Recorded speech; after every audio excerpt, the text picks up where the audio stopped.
હવે પત્રાંક 409 મુંબઈ 800 સુદ એકમ બુધ 1948 જીવનો કર્તૃત્વ અકર્તૃત્વપણું સમાગમે શ્રવણ થઈ નિધિધ્યાસન કરવા યોગી છે.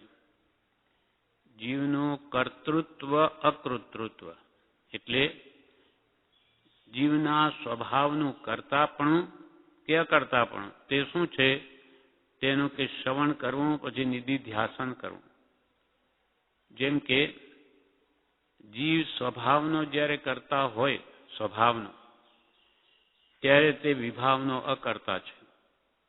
વિભાવ એટલે આત્માથી બધું પર છે તે વિભાવ છે. આત્મા સંબંધીની જે વિચારણા કે ધ્યાન ચિંતન તે સ્વભાવની ક્રિયા છે. એટલે આત્મા જ્યારે સ્વભાવનો કરતા હોય ત્યારે વિભાવનો અકર્તા છે અને જ્યારે આત્મા વિભાવનો કરતા હોય ત્યારે સ્વભાવનો અકર્તા છે. એમ જીવનું કર્તૃત્વ અકૃતૃત્વપણું તે સમાગમે જ્ઞાની પુરુષના સમાગમે શ્રવણ થઈ નિધિધ્યાસન કરવાયું છે. આત્માનું સ્વભાવ શું છે વિભાવ શું છે એ જ્ઞાની પુરુષના સમાગમથી શ્રવણ કરી એટલે કે જાણી અને પછી એનું વારંવાર નિધિધ્યાસન કરવું કે હું મારા સ્વસ્વભાવમાં કેમ આવું, મારો સ્વભાવ મને કેવી રીતે પ્રાપ્ત થાય જે અનંત સુખરૂપ છે અને વિભાવ તે અનંત દુઃખરૂપ છે. અને વિભાવથી મુકાવવું અને સ્વભાવમાં આવવું એ જ જ્ઞાનીની પ્રધાન આજ્ઞા છે, મુખ્ય આજ્ઞા છે. કેમ કે વિભાવ એ જ દુઃખ છે, સ્વભાવ એ જ સુખ છે. સ્વભાવમાં રાગ દ્વેષ કામ ક્રોધાદિ ભાવ કંઈ છે જ નહીં. એ જે કંઈ આપણને વળગ્યા છે તે વિભાવ છે. અને જ્યારે આત્મા સ્વસ્વભાવને પામશે ત્યારે તે અનંત સુખનો આસ્વાદન કરશે. હવે આગળ કે છે આ બી પત્ર સૌભાગભાઈ ઉપર છે. એમાં લખે છે વનસ્પતિ આદિના જોગથી પારો બંધાઈ તેનું રૂપા વગેરે રૂપ થવું તે સંભવતું નથી તેમ નથી. વનસ્પતિ આદિના યોગ વડે પારો બંધાઈ જઈને ચાંદી વગેરેનું રૂપે થવું તે કે જે સંભવતું નથી તેમ નથી. એમ પણ થઈ શકે છે, કોઈ અપેક્ષાએ બતાવે છે. યોગ સિદ્ધિના પ્રકારે એટલે કે સિદ્ધિ યોગથી કોઈ રીતે તેમ બનવા યોગી છે. જેમ કે શુભચંદ્રાચાર્યનું દૃષ્ટાંત આવે. ભર્તૃહરિના ભાઈ ભર્તૃહરિએ દીક્ષા લીધી વૈષ્ણવમાં અને શુભચંદ્રાચાર્ય દિગંબર મુનિ બન્યા. તો એ તો દિગંબર છે, કપડાં પણ કંઈ રાખે નહીં. અને ભર્તૃહરિએ તો દીક્ષા લીધી વૈષ્ણવમાં એટલે એમણે શું કર્યું 12 વર્ષ સુધી મથીને સુવર્ણ રસ તૈયાર કર્યો જેમાંથી સોનું બને. એ કરીને એમને વિચાર આવ્યો કે અડધું મારા ભાઈને મોકલી દઉં. પછી ખબર પડી કે અમુક પહાડ પડે તો પોતાના શિષ્યને મોકલ્યો કે આ મારા ભાઈને આપજે. ત્યાં જઈને જોયું તો આ તો કંઈ કપડાં નથી, પહેરવાના ઠેકાણા નથી. તો કે આ તમારા ભાઈએ મોકલ્યું છે કે એમને તો એને ઠોકર મારીને ઢોળી નાખ્યું. અરે આ શું કર્યું? ત્યાં જઈને કે તો બધું ઢોળી નાખ્યું તમારા ભાઈએ ને કંઈ પહેરવાના કપડાં નથી ને એવી સ્થિતિ છે. પછી પોતે આવે છે. આવી સ્થિતિ જોઈને ઓહો તમારે કપડાં નહીં આ લો આનું સોનું બની શકે અને તમે આ પ્રમાણેનું સુવર્ણ બનાવજો કે એને તો ઠોકર મારીને એ ઢોળી નાખે. ભર્તૃહરિને થયું આ શું? આટલી 12 વર્ષની મહેનતે મેં જે તૈયાર કર્યું ને તમે એને ઠોકર મારીને ઢોળી નાખ્યો. ત્યાર પછી શુભચંદ્રાચાર્ય બોલ્યા કે આ સોનું રાજ્યમાં ઓછું હતું જે અહીંયા 12 વર્ષ છોડીને આવી તું મહેનત કરી. આ 12 વર્ષ ફોકટ ગયા તારા અને તારે આવું સોનું જ જોઈએ. એને મુખે થવા લાગ્યો તો કે લે એમ કરીને પોતાના પગની નીચેની ધૂળ એની ચપટી બાજુમાં પથ્થર પડેલો હતો એના ઉપર નાખી કે આખો પથ્થર સોનાનો થઈ ગયો. એ જ કૃપાલે કહે છે એવી રીતે બની શકે છે, લબ્ધિ સિદ્ધિથી બને. જેમ કે કલ્પવૃક્ષ આપણને બધી ઈચ્છિત સંપત્તિ કેમ આપે દેવલોકમાં, એ બધું પૂતગલની રચના છે, કયા ભાવથી શું થાય છે, એટલે કે આવું થઈ શકે છે. વનસ્પતિ આદિના જોગથી પારો બંધાય તેનું રૂપા વગેરે ચાંદી વગેરે રૂપ થવું તે સંભવતું નથી તેમ નથી. યોગ સિદ્ધિના પ્રકારે કોઈ રીતે તેમ બનવાયું છે. એવી યોગ સિદ્ધિઓ છે કે જે વડે જેમ કે કેવા એટલા મંત્રો પણ છે, મંત્ર વડે કેટલાય ઝેર ઉતરી જાય, કાર્ય સિદ્ધિ આ ભૂત પલિત પણ કાઢે છે, તે બની શકે છે, નહીં બને એવું નથી. યોગ સિદ્ધિના પ્રકારે કોઈ રીતે તેમ બનવા યોગી છે અને તે યોગના 8 અંગમાંના 5 જેને પ્રાપ્ત છે તેને વિશે સિદ્ધિ યોગ હોય છે.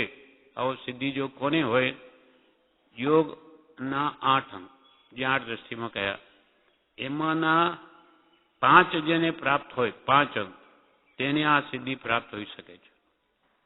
તે યમ, નિયમ, આસન, પ્રાણાયામ, પ્રત્યાહાર, અહીંયા સુધી. પ્રત્યાહાર એટલે વિષય કસાયથી પાછો હટે એને ગમે નહીં, ઠેઠ 5મું અંગ.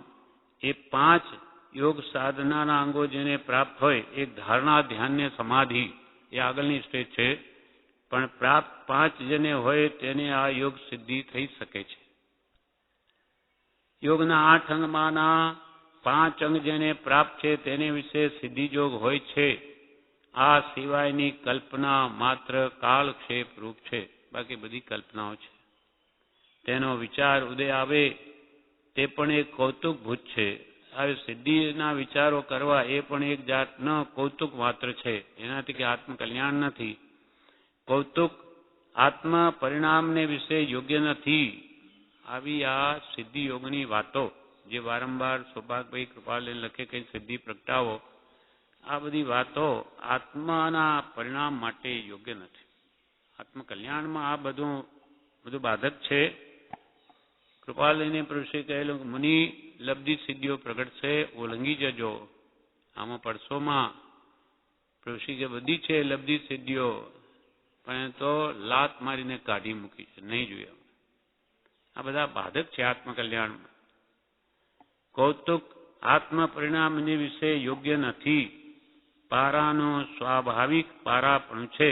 પારો એ સ્વભાવથી પારો જ છે, એનો એક ગુણ છે.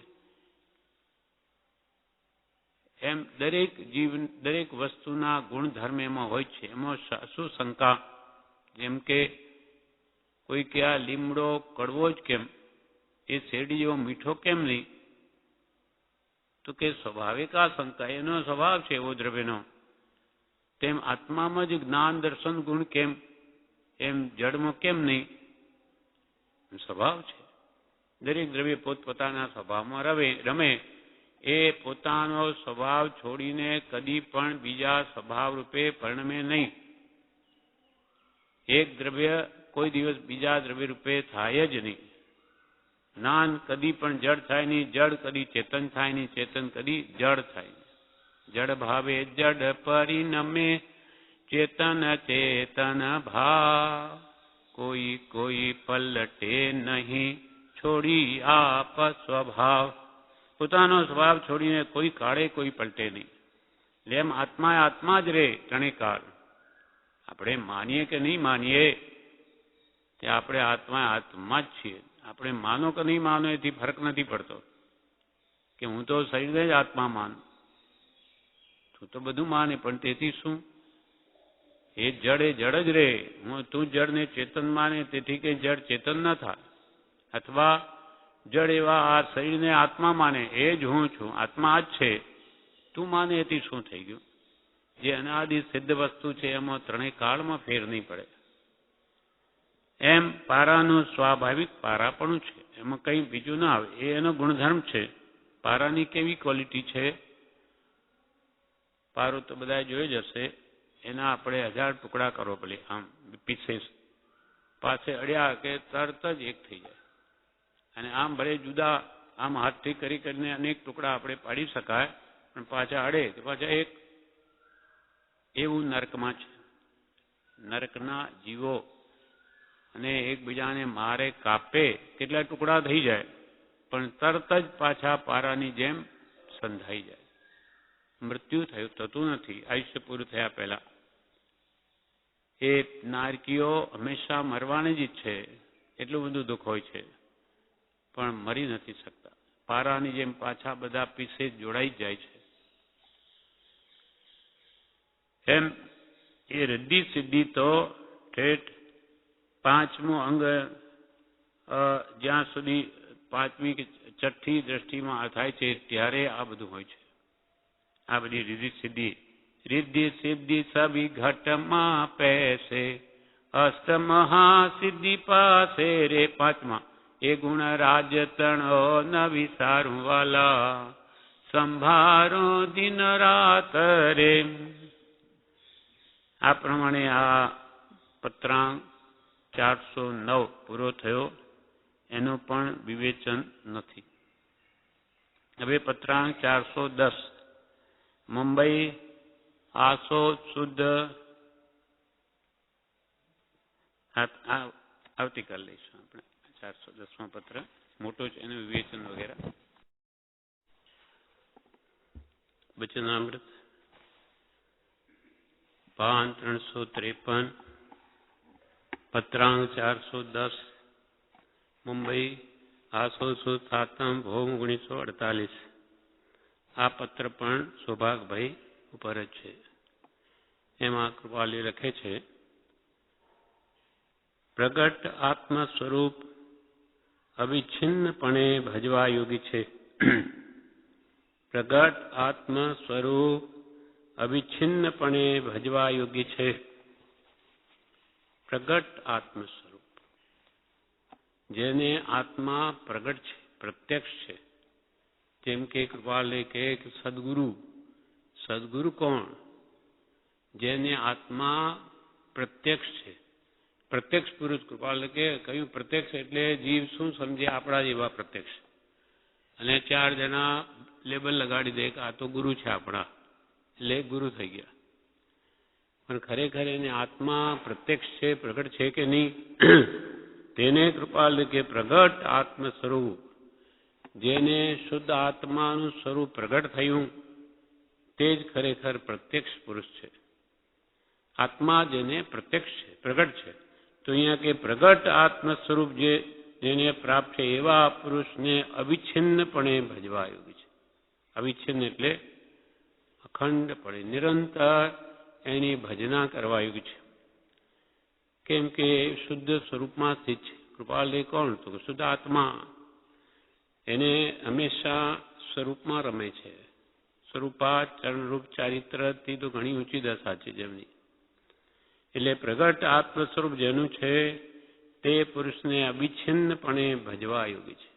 અખંડપણે એનું સ્મરણ, જેમ આપણને મંત્ર આપ્યો સહજાત્મ સ્વરૂપ પરમ ગુરુ, એ સર્વ સિદ્ધોનું, સર્વ અરિહંતોનું કે સર્વ આચાર્યનું, સર્વ આત્માની પુરુષોનું કે કૃપાલદેવનું, બધાનું એક જ સ્વરૂપ છે.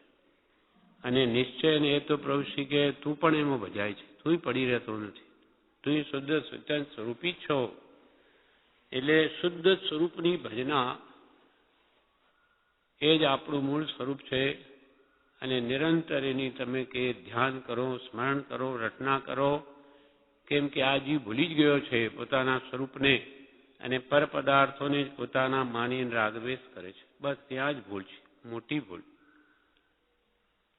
પરને પોતાનું માનવું, દેહાદી પરને પોતાનું માનવું, અને પોતાનું જે વાસ્તવિક સહજાત્મ સ્વરૂપ છે, શુદ્ધ ચૈતન્ય સ્વરૂપ છે, અનંત જ્ઞાન દર્શન સુખ વીરીનો સ્વામી છે, એને ભૂલી ગયો છે. ને એ સર્વ દુઃખનું મૂળ જ એ છે. જે સ્વરૂપ સમજ્યા વિના પામ્યો દુઃખ અનંત.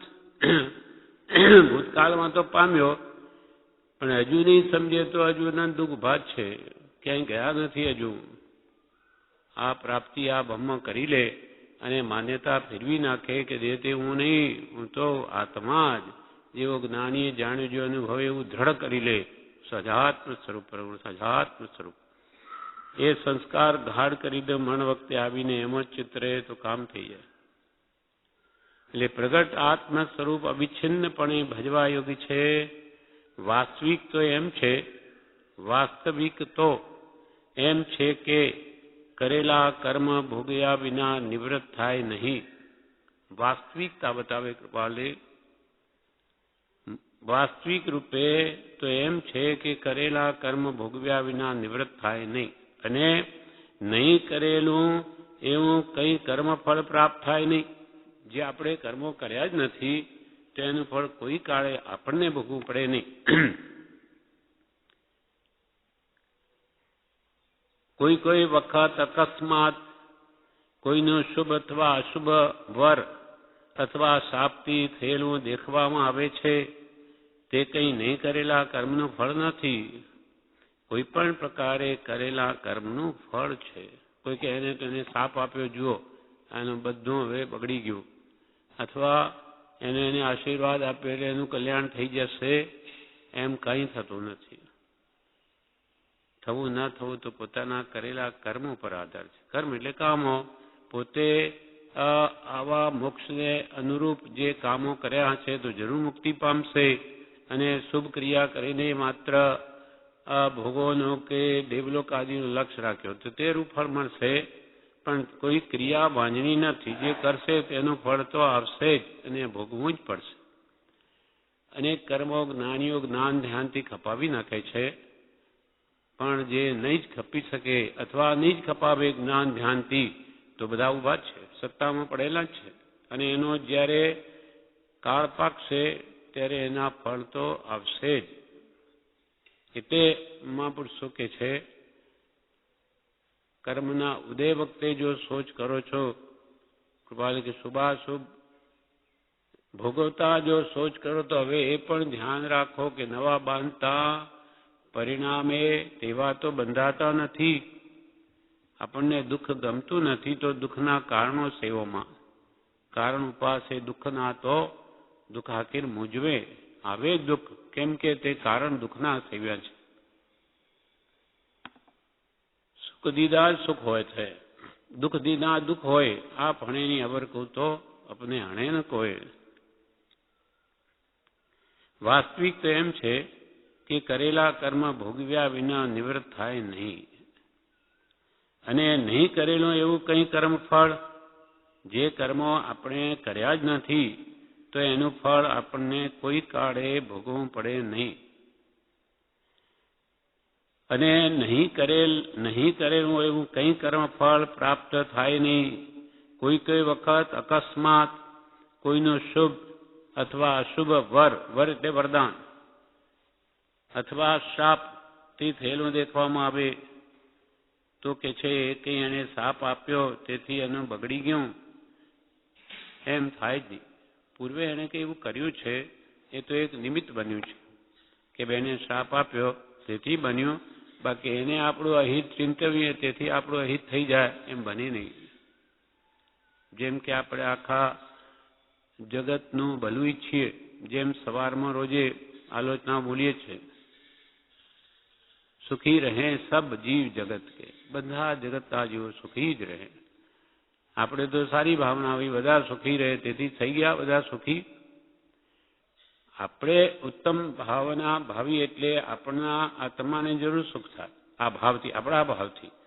પણ જગત તો આખું પોતપોતાને કર્મને આધીન છે. એ કંઈ તમારા ભાવથી આખું જગત સુખી નહીં થઈ શકે. એટલે એ તો એના કર્મ અનુસાર જ એને ફળ પામશે. એમ કરેલા કર્મ ભોગવ્યા વિના નિવૃત્ત થાય નહીં, ભોગવ્યા વિના કર્મ છૂટે નહીં, અને નહીં કરેલું એવું કંઈ કર્મ ફળ જીવને પ્રાપ્ત થાય નહીં. કોઈ કઈ વખત અકસ્માત કોઈનું શુભ બની આવે અથવા અશુભ વરદાન અથવા શાપથી થયેલું દેખવામાં આવે છે તે કંઈ નહીં કરેલા કર્મનું ફળ નથી. એને પૂર્વે કરેલા જ છે તો જ એને એ ભોગવવું પડે છે. કોઈ પણ પ્રકારે કરેલા કર્મનું ફળ છે. કેમ કે પાપ છુપાયા ના છીપે, છીપે તો મહાભાગ્ય, દાબી ડૂબી ના રહે રૂઈ લપેટી આગ. તેમ ઉદય ખીણ જબ હોત હૈ उदय होत है पाप, पुण्य पुण्य खीन जब होत है उदय होत है पाप, दाजे वन की लाकरी प्रजले આપોઆપ. આપણા કર્મ જો સત્તામાં પડ્યા ઉદયમાં વલીમાં નહીં આવ્યા હોય ત્યાં સુધી ભલે એ સુખ શાંતિથી ભલે અવગુણ કરે હજાર, પણ ઉદય થયો પાપનો કે પછી કોઈ નહીં રોકી શકે. એટલે જ મહાપુરુષો કે બંધ સમય ચિત્ત ચેતીએ રે શો ઉદય સંતાપ. કર્મ બાંધતા ધ્યાન રાખો. કર્મ ભોગવતા જો સોચ કરો છો, શુભાશુભ કર્મના ફળ ભોગવતા જો સોચ કરો છો તો હવે એ પણ ધ્યાન રાખો કે નવા બાંધતા તેવા તો બંધાતા નથી કે પછી પણ ગમતા નથી, હવે તો પછી એવું પાપ નહીં કરો. એકેન્દ્રિયનું એકાવતારીપણું અપેક્ષાએ જાણવા યોગ્ય છે એ જ વિનંતી. છેલ્લી લીટીમાં એમ કહ્યું એકેન્દ્રિયનું એકાવતારીપણું, જેમ કે મરુદેવા માતા તે સીધા નિગોદમાંથી નીકળીને કેળના ભાવમાં આવ્યા, પાંદડું બન્યા, કેળનું પાન એકેન્દ્રિય જીવ છે. તો પછી એકેન્દ્રિયનું એકાવતારીપણું અપેક્ષાએ જાણવાયું છે. આવું બધામાં નથી થતું. કોઈક એવો કેસ એવી બને એટલે કેળના ભાવમાંથી સીધા આવીને એક અવતાર લઈને સીધા મોક્ષે ચાલ્યા ગયા. કેમ કે એને ગૃહિત મિથ્યાત્વ નહોતું, હજુ નિગોદમાંથી નીકળ્યો છે જીવ. આ મત ખોટો કે મિથ્યા મતોના એને વિચાર જ નથી કર્યા, હજુ આવ્યો છે બહાર.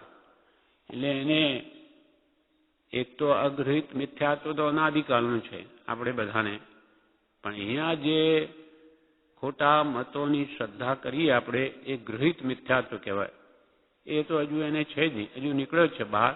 એકત્રીમાં જે આવ્યો છે એટલામાં એને કેળના ઝાડમાં બાજુમાં જ થોડનું ઝાડ હતું, એના કાંટા વાગ કર્યા એટલે થોડુંક એ પણ નિર્જરી ગયું, અકામ નિર્જરા થઈ ગઈ અને સીધા ત્યાંથી મનુષ્ય ભાવ લઈને ભગવાન ઋષભદેવના માતુશ્રી બનીને તે જ ભવમાં હાથીના હોદ્દે મોક્ષે પણ ચાલી ગયા શનિવારની. તો આવું રેર, એટલે જૂજ કોઈક જીવની અપેક્ષા જ આવી વાત છે, મોટે ભાગે એવું થતું નથી. એટલે કેન્દ્રિયનું એકાવતારીપણું અપેક્ષાએ જાણવા યોગ્ય છે એ જ વિનંતી. આનું વિવેચન પણ છે.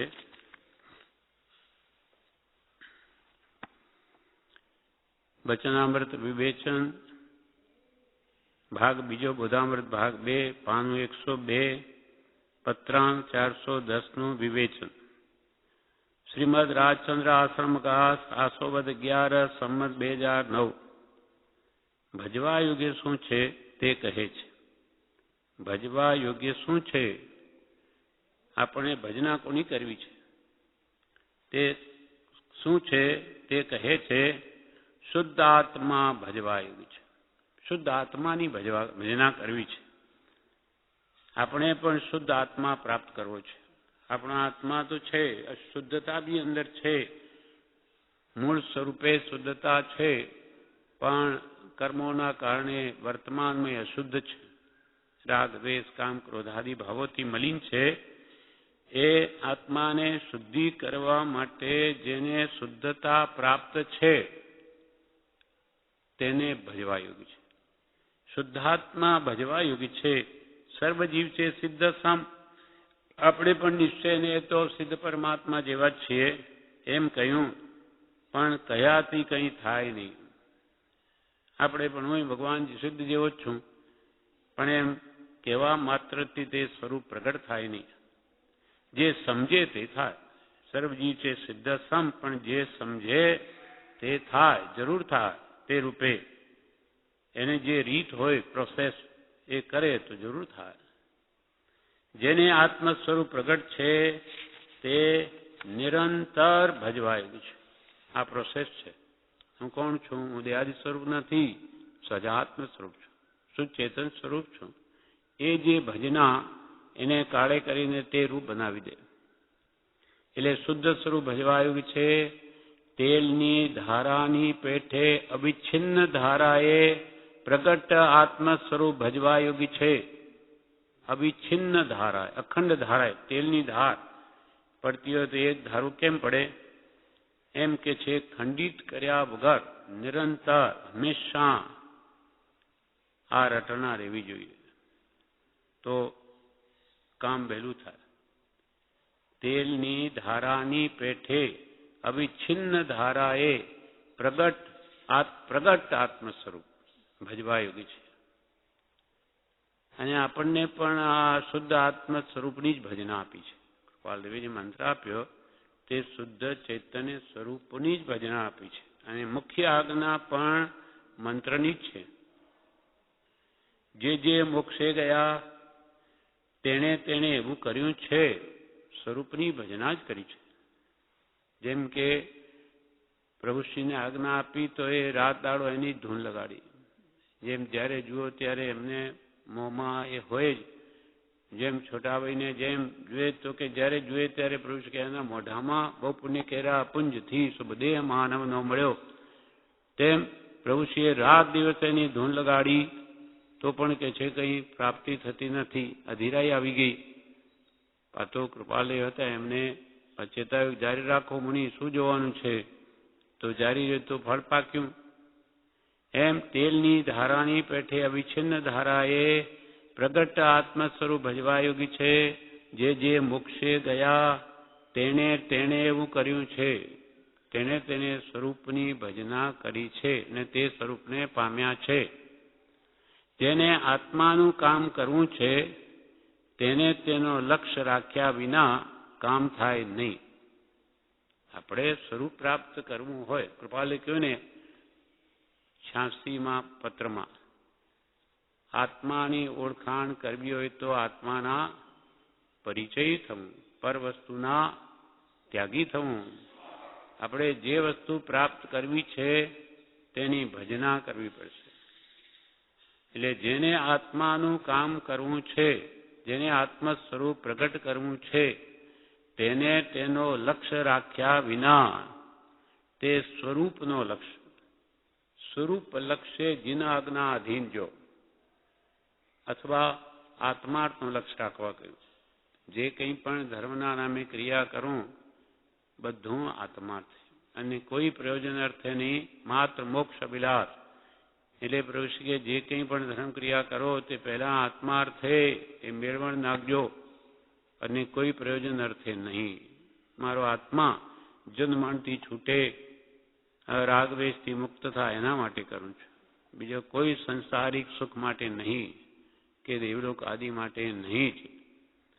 એટલે જેણે આત્માનું કામ કરવું છે તેને તેનો લક્ષ્ય વિનાની ક્રિયા આત્માર્થે થતી નથી. લક્ષ્ય પહેલા રાખવો પડે. દરેકમાં સંસારી કામ કરીએ છીએ ત્યાં પણ લક્ષ્ય બાંધીને જ કરીએ છીએ. જેમ કે દુકાન ખોલી, શાના માટે? કમાણી માટે, પૈસા મેળવવા માટે. આ લક્ષ્ય છે. તે આપણે જોયું ભાઈ નફો થઈ રહ્યો છે કે નહીં, નુકસાન થતું હોય તો કોઈ રાખે નહીં.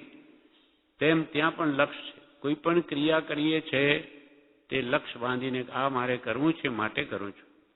તેમ અહીંયા મારે આત્મજ્ઞાન પ્રાપ્ત કરવું છે, આત્માની ઓળખાણ કરવી છે. આત્મા એ જ સર્વથી શ્રેષ્ઠ પદાર્થ આ જગતમાં છે અને એનું જ્ઞાન થવાથી સર્વ દુઃખની મુક્તિ થાય માટે મારે પણ આત્મજ્ઞાન કરવું છે. એવું એને લક્ષ્ય બંધાઈ જવું જોઈએ. એટલે જેને આત્માનું કામ કરવું છે તેને તેનું લક્ષ્ય રાખ્યા વિના કામ થાય નહીં. કૃપાળુ દેવે આત્મ સ્વરૂપ પ્રગટ કર્યું છે તે ભજવા યોગી છે. બ્રહ્મચારીજી કે આપણે કોને ભજવું? આપણે તો પ્રાપ્ત કર્યું નથી. તો કે આપણે જેને ગુરુ કર્યા છે, ગુરુએ સહજાત્મ સ્વરૂપ પ્રગટ કર્યું છે માટે એને ભજવું.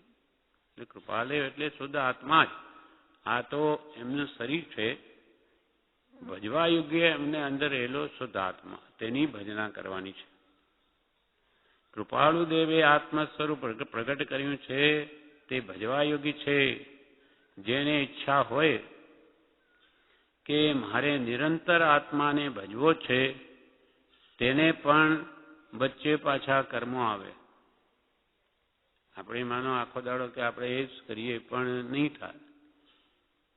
કંઈ ને કંઈક અનેક વિચારો બીજા આવી જાય, એટલી સ્થિરતા રહે નહીં, વચ્ચે કામો આવી જાય અને કર્મોના કારણો. એમ જેને ઈચ્છા હોય કે મારે નિરંતર આત્માને જ ભજવો છે, તેને પણ વચ્ચે પાછા કર્મો આવે ત્યારે કર્મોને કર્મો રૂપે જુએ તો ન બંધાય. આ કર્મોને કર્મો રૂપે જુએ, જ્ઞાતા દ્રષ્ટા થઈ ગયું. આ મને આવ્યું, હવે મને એવા ભાવ થયા, હવે આ બધું કામ આવ્યું, ગમે નહીં વૈરાગ ઉપશમ હોય તો આ વચ્ચે જાણે ક્યાં બધું આવ્યું. પણ ઉપયોગ જાગ્રત હોય તો કે છે ઘણો કર્મનો ઓછો પડે. પણ આપણી વૃત્તિ કેવી છે, જેવા નિમિત્ત તે રૂપે જ થઈ જાય છે. કૃપાલ એકવાર કે કોઈ ટોપીના વિચાર કરતો હોય તો આત્મા ટોપી રૂપ બની જાય છે. જાણે હું ટોપી છે પોતે જ, એમ પેલો પાડીનો વિચાર કરતા પોતે જ પાડી છે એમ થઈ ગયું. એમ આની વૃત્તિ એટલી તન્મયાકાર થઈ જાય છે કે જે કામ કરે તે મય બની જાય છે, એટલે ત્યાં બંધાય છે. એટલે તેને વચ્ચે જેને આત્માને નિરંતર ભજવો છે તેને પણ પાછા કર્મો આવે ત્યારે કર્મોને કર્મો રૂપે જુએ તો ન બંધ. જ્ઞાની જ્ઞાતા દ્રષ્ટા હોય છે, એ જુએ કે આ બધા કર્મ આવી રહ્યા પણ એમાં ભળતા જ નથી.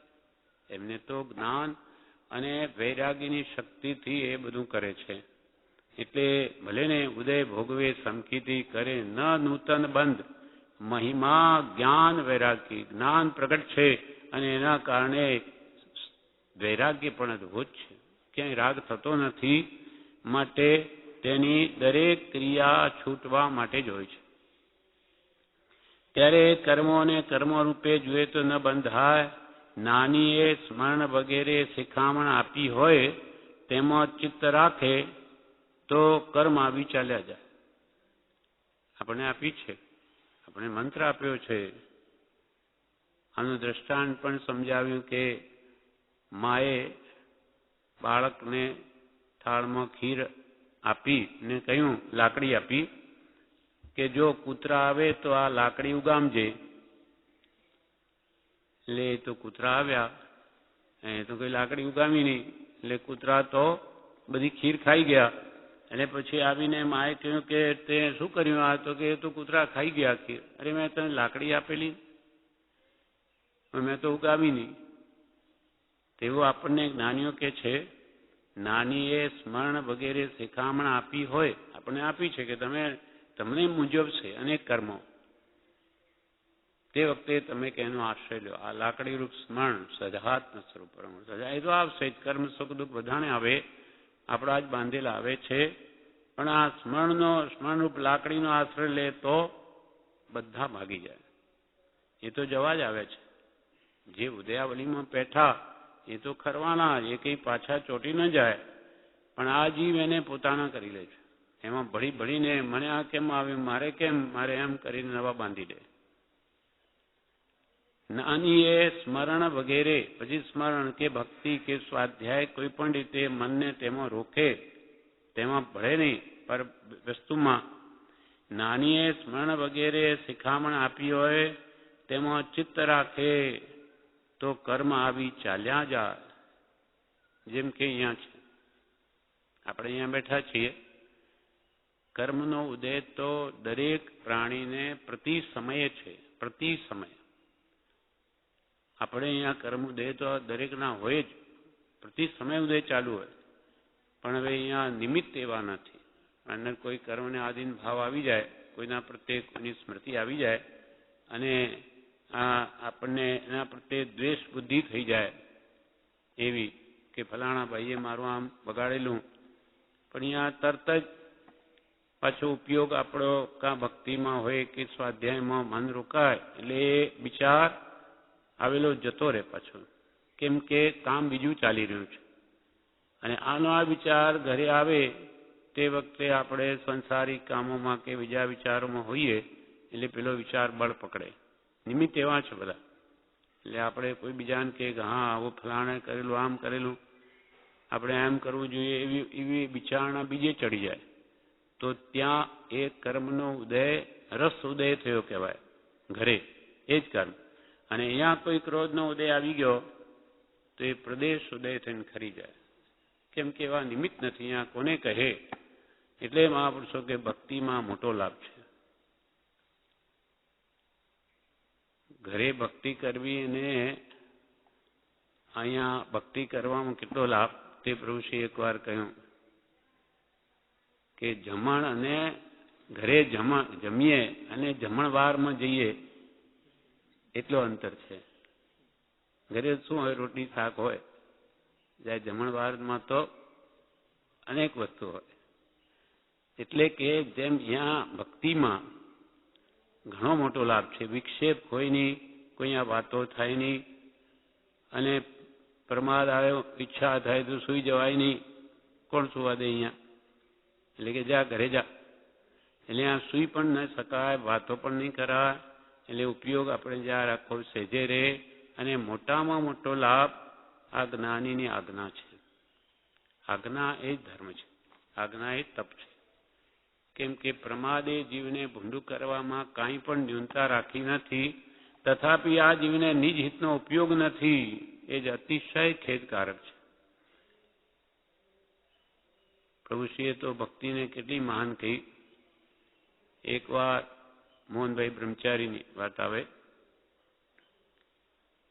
એમણે પ્રભુશ્રીજી અહીંયા જ રહેલા. મોહનભાઈ એટલે કામ માટે હજુ ઘરે જતા હશે. બોરિયાનું ગામ, ખેતીવાડી હતી. એટલે ખેતીના કામ માટે ગયા. એટલે પ્રભુશ્રીએ પૂછ્યું કે એટલે આ મોહન ક્યાં ગયો હતો? ભક્તિમાં નહીં આવ્યો હતો? તો કે બાપા મારે નેંદવાનું હતું. નેંદવા એટલે જે આપણે કંઈ વાવ્યું હોય એના બાજુમાં જે ઘાસ ઉગે તે એનું કસ પૃથ્વી જમીનનો ખાઈ જાય, એટલે એને લોકો નેંદી નાખે, કાઢી નાખે. બાજુમાં જે નકામા ઉગ્યા હોય ઝાડ, એ નેંદવાનું કામ હતું. એટલે કે હું આ નેંદવાનું હતું એટલે હું તો ત્યાં ગયો હતો. ત્યારે પ્રભુશ્રી કે કોઈ મજૂર રાખે તો કેટલા પૈસા લાગે? તો કે બાપા 2 આના લાગે. 2 આના તે જમાના. તો કે લ્યા આ 2 આનાને બદલે તે લાખ રૂપિયાની ભક્તિ ખોઈ. એટલે પ્રભુશ્રીને એટલું મહાત્મ્ય. એક ભક્તિની કિંમત લાખ રૂપિયાની. અને એના આગળ તો કે 2 આના માટે ત્યાં ગયો, આપી દેવું તો કોઈ મજૂરને, એ નેંદી નાખત. આપણને એનું મહાત્મ્ય નથી. મૂળ વાંધો ક્યાં છે એનું જોઈએ એવું મહાત્મ્ય જીવને સમજાતું નથી. અનાદિનું આવરણ એટલું બધું મિથ્યાત્વનું છે, એને લઈને વાસ્તવિકતા ખ્યાલમાં જ નથી આવતી. એટલે જેને ઈચ્છા હોય કે મારે નિરંતર આત્માને ભજવો છે, તેને પણ વચ્ચે પાછા કર્મો તો આવે. ત્યારે કર્મોને કર્મો રૂપે જુએ તો ન બંધાય. નાનીએ સ્મરણ વગેરે શિખામણ આપી હોય તેમાં ચિત્ત રાખે તો કર્મ આવી ચાલ્યા જાય. ન કરેલું ભોગવું પડતું નથી. તમે જે કર્મ બાંધ્યા નથી એ તો કોઈ કાળે તમારે નહીં ભોગવવા પડે. એટલે બાંધતા જ ધ્યાન રાખો કે જેથી ભોગવા ન પડે. હોય નહીં તો શું ભોગવે?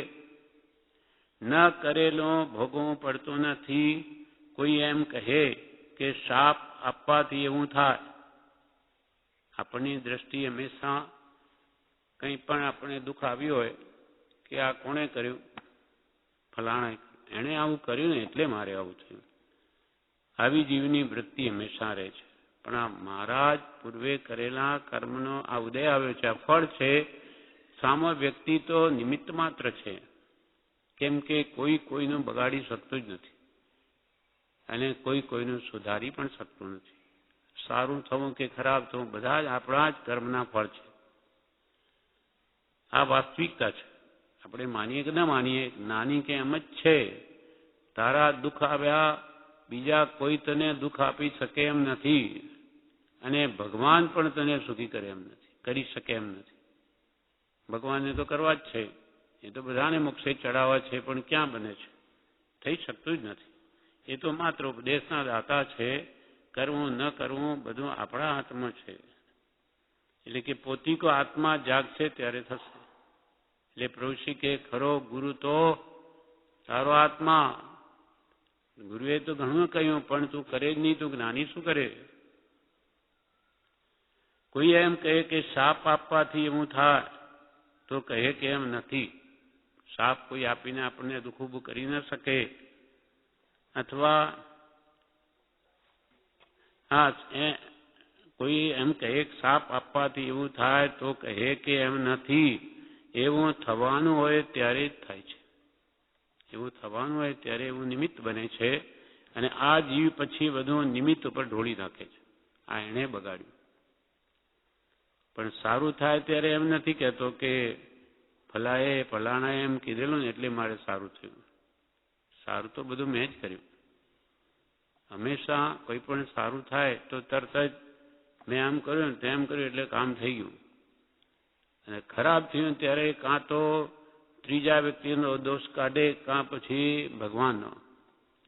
ભાઈ જેવી ઈશ્વરની મરજી. આપણે શું કરીએ? ઈશ્વરને જ એમ કરવું હોય તો આપણે શું કરી શકીએ? ત્યારે ઈશ્વર કરે. સારું કરે ત્યારે ઈશ્વર નહીં, ત્યારે તો હું કરું છું. અને જીવને કેટલો બધો અહંભાવ છે, અહંકાર છે.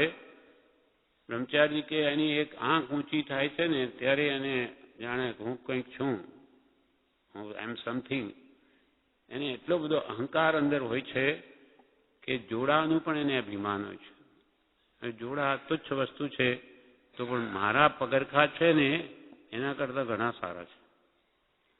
એમ જીવને દરેકમાં સારું દેખાડવાની, મોટા થવાની જ વૃત્તિ હોય છે. એટલે કૃપાલ કે માન ન હોત તો અહીં જ મોક્ષ હોત. મનુષ્યોમાં વિશેષ કરી માન વધારે છે. તિર્યંચોમાં માયા કપટ વધારે છે સામાન્યપણે, બાકી તો બધા જ છે દરેકમાં. અને નરકમાં ક્રોધ કસાય વધારે છે, અને દેવલોકમાં લોભ વધારે. હવે દેવલોકમાં એટલું બધું મળે છે, મન માંગ્યું તો પણ એને વિશેષ મેળવવાની ઈચ્છા થાય. ત્યાં પણ એકબીજાનું જોઈને દુઃખી થાય છે. એને કેટલી બધી આપણા કરતાં સેંકડો ગણી સામગ્રી ઉપલબ્ધ છે, મળે છે, છતાં એને ઓછું લાગે છે કે ભલા એના વધારે કેમ? આજે પણ અહીંયા એવું જ છે. કોઈનું સારું જોઈને રાજી થવાનું મન ભાગ્યે જ કોઈને થાય, પણ ઈર્ષા આવે કે આ બધું કેમ કમાઈ ગયું એટલું બધું. અને એને કંઈક માર લાગે, કંઈક નુકસાન આવે તો રાજી થાય. સારું થયું, બહુ અહંકાર મોટો થઈ ગયો, હવે તારે શું? પણ આ વૃત્તિ જીવની એવી છે, કોઈનું સારું દેખાતું જ નથી.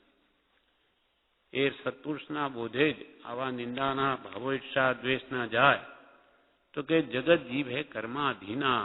તારે શું છે? આ પુણ્યનો ઉદય છે અને થાય જ નહીં. તારે પણ આવું જોયું તો પુણ્ય કમા. ઈર્ષા કરવાથી તો પોતાને પ્રાપ્ત થતું હોય તોય નહીં થાય, કેમ કે એની ઈર્ષા કરી. એને એમ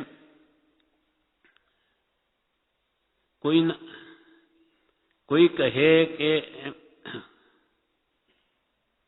કોઈ એમ કહે કે શાપ આપવાથી એવું થાય, તો કહે એમ નથી. એવું થવાનું હોય ત્યારે જ થાય છે. કોઈના વચનથી કાર્ય સિદ્ધિ થાય છે, પણ એ પુણ્ય હોય તો જ થાય છે. કોઈએ આપણને કીધું તારું આ કામ થઈ જશે, અને એકદમ થઈ જાય તો આપણને લઈ દો ફલાણા ભાઈ જો કયું થયું કે નહીં. એકચ્યુઅલી વાસ્તવમાં તો આપણો પુણ્યનો ઉદય હતો ત્યારે એને સજી એ પ્રમાણે બોલ્યું થઈ ગયું. એના કરવાથી નથી થયું. જેમ કે આ બધા મહુડી કે સંકેતસર પાર્શ્વનાથ કામના બુદ્ધિ લઈને જાય છે. હવે એનામાં 50 જણા જતા હોય તો 5નું તો થાય છે. એ થાય છે પોતાના પુણ્ય બળે, પણ એ કહે કે હા હું ત્યાં ગયો થઈ ગયું, પણ બીજા 45નું નહીં થયું એનું શું? એ તો પાછો આવે જ નહીં ત્યાં. અથવા કોઈને કહે તો કે ભાઈ તે પેલી સુખડી ચડાવી હશે ને, તારા ભાવ બરોબર નહીં હોય, કંઈ કે બહાનું કાઢીને એ વાતને કાઢી નાખે.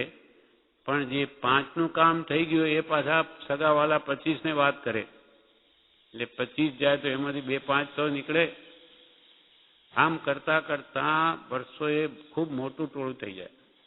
આવું જ બધું બને છે. બાકી કંઈ મહુડીવાળા પેલા માણીભદ્ર કે પાર્શ્વનાથ તો બધા એક છે. કંઈ સંખેસર પાર્શ્વનાથ એના માટે જ બેઠા છે. પાર્શ્વનાથ 108 રૂપ છે નામ, એટલે સંખ્યેસર પાર્શ્વનાથ પાસે જઈએ તો આપણું કામ થઈ જાય. કોણ જાણે એ કંઈ નવરા બેઠા હશે એટલે બીજાના કામ માટેનું જ એમને નિર્ણય કર્યો છે કે આપણે તો બીજાના કામ કર્યા કરવા. કોઈ વિચાર જ નથી સામાન્યપણે કે કોણ છે. સિદ્ધમાં બેઠા, સિદ્ધ થયેલા છે, સિદ્ધ શિલા પર બિરાજમાન છે, સર્વ કર્મોથી મુક્ત છે. આવા પુરુષ શું કરે તો કે એના ભક્તો મારું કામ કાઢે. ભક્તો કોઈ નવરા નથી, એ એના સુખમાં લીન છે. એ આપણે કરવા માટે શું કામ આવે? અને કરે તો પછી જે એની ભક્તિ કરે ને એ તો બધા કરોડપતિ જ હોય. અને જે એને માનતા ન હોય, મુસલમાન કે ખ્રિસ્તીઓ, એ તો બધા ભિખારી જ હોવા જોઈએ. કેમ કે એ તો માનતા નથી. એટલે આવા એના દેવો એનો બધું લઈ લેવું જોઈએ કે સાલાઓ તમે તો મને માનતા જ નથી, અને ભક્ત એને બધું આપી દેવું જોઈએ. પણ કંઈ દેખાતું નથી. એટલે એવી ખોટી માન્યતાઓ અનાદિથી ચાલી આવે છે, આજની નથી. જ્યાં કોઈ સત્પુરુષ મળે તો એને સમ્યક માન્યતા સાચા દેવનું સ્વરૂપ બતાવી. ને આ તો બધા મિથ્યા દેવલોકમાં રહેનારા દેવ છે, રાગી દ્વેષી. એ તમારું શું કરી શકે? વિતરાગ દેવ છે. વીતરાગ સમો દેવો ન ભૂતો ન ભવિષ્યત. સાચા દેવ અર્યંત 18 દૂષણ રહિત, એ જ મારા દેવ તત્વ. આવા દેવી દેવતાને નહીં માનો કોઈ અપેક્ષાએ, પણ નહીં. એવી દ્રષ્ટિ જેને હોય તેનું સમ્યક દર્શન નિર્મળ થાય છે. એમ લોકોમાં એમ મનાય છે કે એમણે કહ્યું તેથી થયું. જેમ કે ગૌતમ સ્વામીને એવી લબ્ધિ હતી કે જેને દીક્ષા આપે તેને કેવળ જ્ઞાન થાય જ. આ વાત સાચી છે, પણ અહીંયા શું કહ્યું? પણ કેવળ જ્ઞાન થવાનું હોય તે જ એમના હાથમાં આવે, બીજું આવે પણ નહીં. કે ભાઈ ગૌતમ સ્વામી જેને દીક્ષા આપી તો કેવળ જ્ઞાન પામે જ, પણ એના હાથમાં કોણ આવે? જેને કેવળ જ્ઞાન થવાનું એ જ આવે. એટલે એવી વાત થઈ ગઈ ગૌતમ સ્વામીના બસ લબ્ધિ છે એ બધું કરી નાખે. બધું પુણ્ય પ્રમાણે જ થાય છે.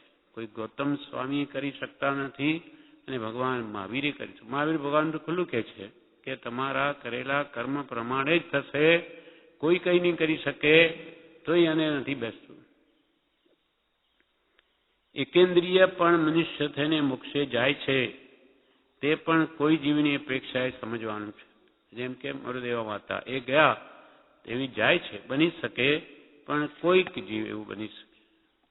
એકેન્દ્રિય પણ મનુષ્ય થઈને મોક્ષે જાય છે, તે પણ કોઈ જીવની અપેક્ષાએ સમજવાનું છે. બાકી તો મનુષ્ય પણ જ મળવું બહુ દુર્લભ છે. એકેન્દ્રિયની શું વાત? મનુષ્ય ભાવમાં પણ જીવને મોક્ષે જવું દુર્લભ છે. મનુષ્ય પણ જ પ્રાપ્ત થવું બહુ દુર્લભ છે. પહેલા તો એકેન્દ્રિય પણ મનુષ્ય થઈને મોક્ષે જાય છે, તે પણ કોઈ જીવની અપેક્ષાએ સમજવાનું. કેમ કે સીધા એકેન્દ્રિયમાંથી આ પણ બહુ જૂજ જ છે. એકેન્દ્રિયમાં તો 2 ઇન્દ્રિયમાં જાય, અકામ નિર્જરા કરતો 3માં જાય, 4માં જાય, 5 આમ કરતો ક્યારે સંઘની પંચેન્દ્રિય બને. અને ત્યાર પછી પણ એક વસ્તુ અતિ દુર્લભ છે. એક શરીર સ્વસ્થતા, ધનનો જોગ, આર્ય ક્ષેત્ર, ઉત્તમ કુલ, એક થી દુર્લભમાં દુર્લભ સામગ્રી વટાવતો. પછી ધર્મો કેટલા, તેમાં જૈન ધર્મ આત્મા આવો, તેમાં પણ શુદ્ધ આત્મજ્ઞાની ગુરુ મળવા અને ભગવાનનું વાસ્તવિક સ્વરૂપ સમજાવવું, એક-એકથી અતિ અતિ અતિ દુર્લભ છે.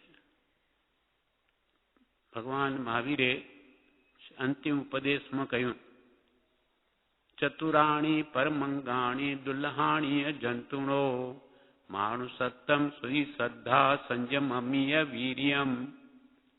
4 વસ્તુ અતિ દુર્લભ છે. ભગવાને છેલ્લો અંતિમ ઉપદેશ બધા પરમાણુઓ ભાષાના ખેરવા હતા તે 36 પોર સુધી, 3 દિવસને કે 48 પોર, 12 3 36. હા, કેટલા 3 દિવસ કે 2 દિવસ, રાત ને દિવસ ભગવાને ઉપદેશ આપ્યો છે. તે ઉત્તરાધીન સૂત્ર બની ગયું. તેમાં આ વાત કરી કે 4 વસ્તુ અતિ દુર્લભ છે. એક તો માણસ સત્તમ મનુષ્યપણું, જીવાની તો 84 લાખ છે, પણ એમાં મનુષ્યપણું મળવું અતિ દુર્લભ છે. માણસ સત્તમ સુઈ એટલે શ્રુતિ, ભગવાનના વચનોનું શ્રવણ. પ્રભુ શ્રી કહે તમારા આ વચનો કાને પડે તમારા કે મહાભાગ્ય છે, નહીં તો આ વચનો કર્ણ ગોચર પણ નથી. ક્યાં સાંભળે, ક્યાં જાય, કોની પાસે સાંભળે?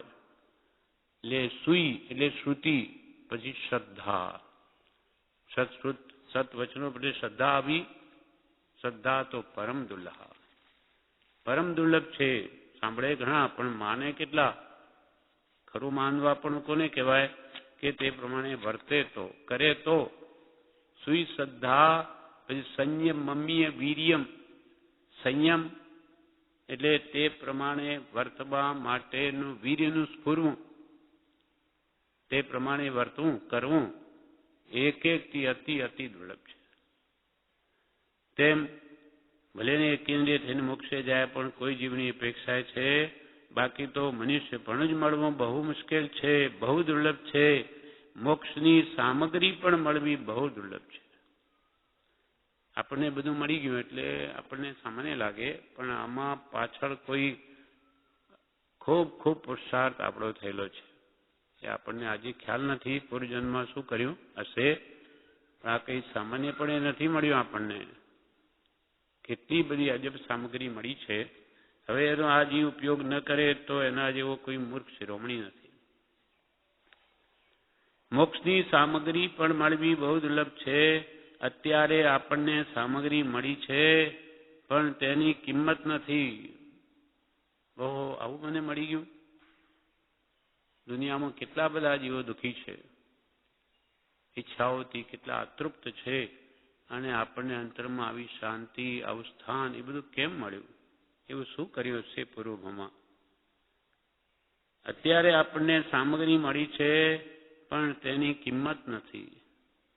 મનુષ્ય ભાવ, ઉત્તમ કુલ, સત્પુરુષનો યોગ, એમની આજ્ઞા અને આજ્ઞા આરાધી શકાય એવી શક્તિ મળી છે. તે ફરી મળવી દુર્લભ છે. મળી ગઈ. હવે આ જીવ નહીં કરે તો કે પછી પ્રભુ કહે ને હવે તું નહીં કરે તો કાકડા કૂતરાના બૂમો કરશે. તને બધી રીતે અનુકૂળતા છે, છતાં તને ભાવ ઉપજતો નથી આજ્ઞા આરાધવાનો, તે રીતે વર્તવાનો, તો પછી તું ક્યારે કરીશ? આપણી દાજ આપણને નથી હજુ, પણ નાનીઓને ખૂબ છે કે આ જીવો ક્યાં જશે, ક્યાં ભટકશે, એ લોકોને તો ભાન નથી. એટલે કે મનુષ્ય ભાવ, ઉત્તમ કુલ, સત્પુરુષનો યોગ, એમની આજ્ઞા અને આજ્ઞા આરાધી શકાય એવી શક્તિ મળી છે. તે ફરી મળવી દુર્લભ છે. એક ક્ષણ કંજૂસની પેઠે વાપરવી. બ્રહ્મચારી કે એક ક્ષણ કંજૂસ, એક પૈસો વાપરવો હોય તો વિચાર કરીને અત્યંત જરૂરી હોય તો જ વાપરે. તેમ એક ક્ષણ કંજૂસની પેઠે વાપરવી. કર્મનો સિદ્ધાંત એવો છે કે ફરે નહીં. 2 ને 2 4 જેવું છે. 2 ને 2 4 જ થાય, કોઈ દિવસ 3 નહીં થાય, 5 નહીં થાય. તેમ જેવા તમે ભાવો કર્મો કરશો તેનું ફળ આવશે જ. એમાં કોઈ બે મત નથી. આપણે માનીએ કે ન માનીએ, પણ પાપ કરીએ તો એનું ફળ દુઃખ આવે જ, નરકમાં જવું જ પડે.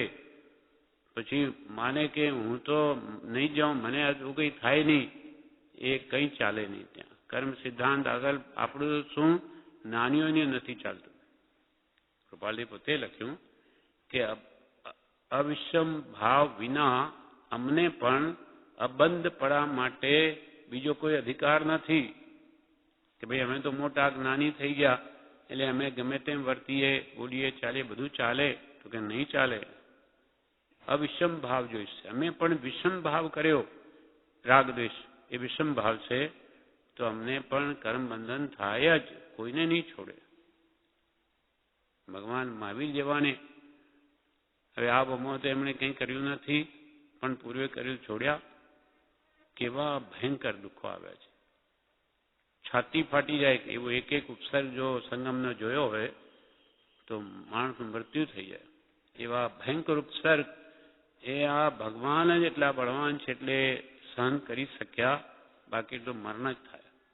એમને તો વજ્ર ઋષભ નારાયણ હતું, એટલે કોઈ કાળે એ મરે જ નહીં આમ અકાળપણે. બાકી તો આવા ઉપસર્ગો આપણે તો સહન જ ન કરી શકીએ. ત્યારે ભગવાનના આંખમાંથી આંસુ નહીં, 6 મહિના દુઃખ આપ્યું, અને તે જાય છે ત્યારે ભગવાનના આંખમાંથી આંસુ કે અરે કેમ કે એને તો મારે તેને પણ તારે. ભગવાન તો ભલે ને પોતાને એ તો સમા જીવનનું હિત જોઈએ છે, પણ આ જીવ તો અભવી છે. આ મારી પાસે આવીને અનંત સંસાર વધારીને જાય છે, અનંત સંસાર, અનંત કાળ સુધી આ દુઃખી થશે.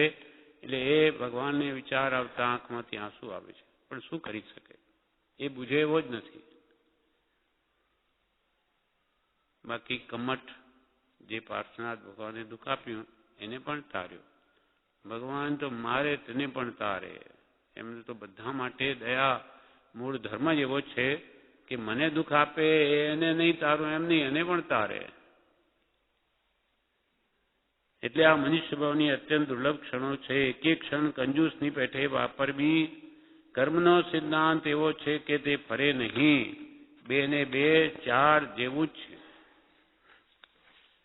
આ પ્રમાણે આ પત્રાંક 410 પૂરો થયો. વિશેષ પત્રાંક 411 આવતીકાલે.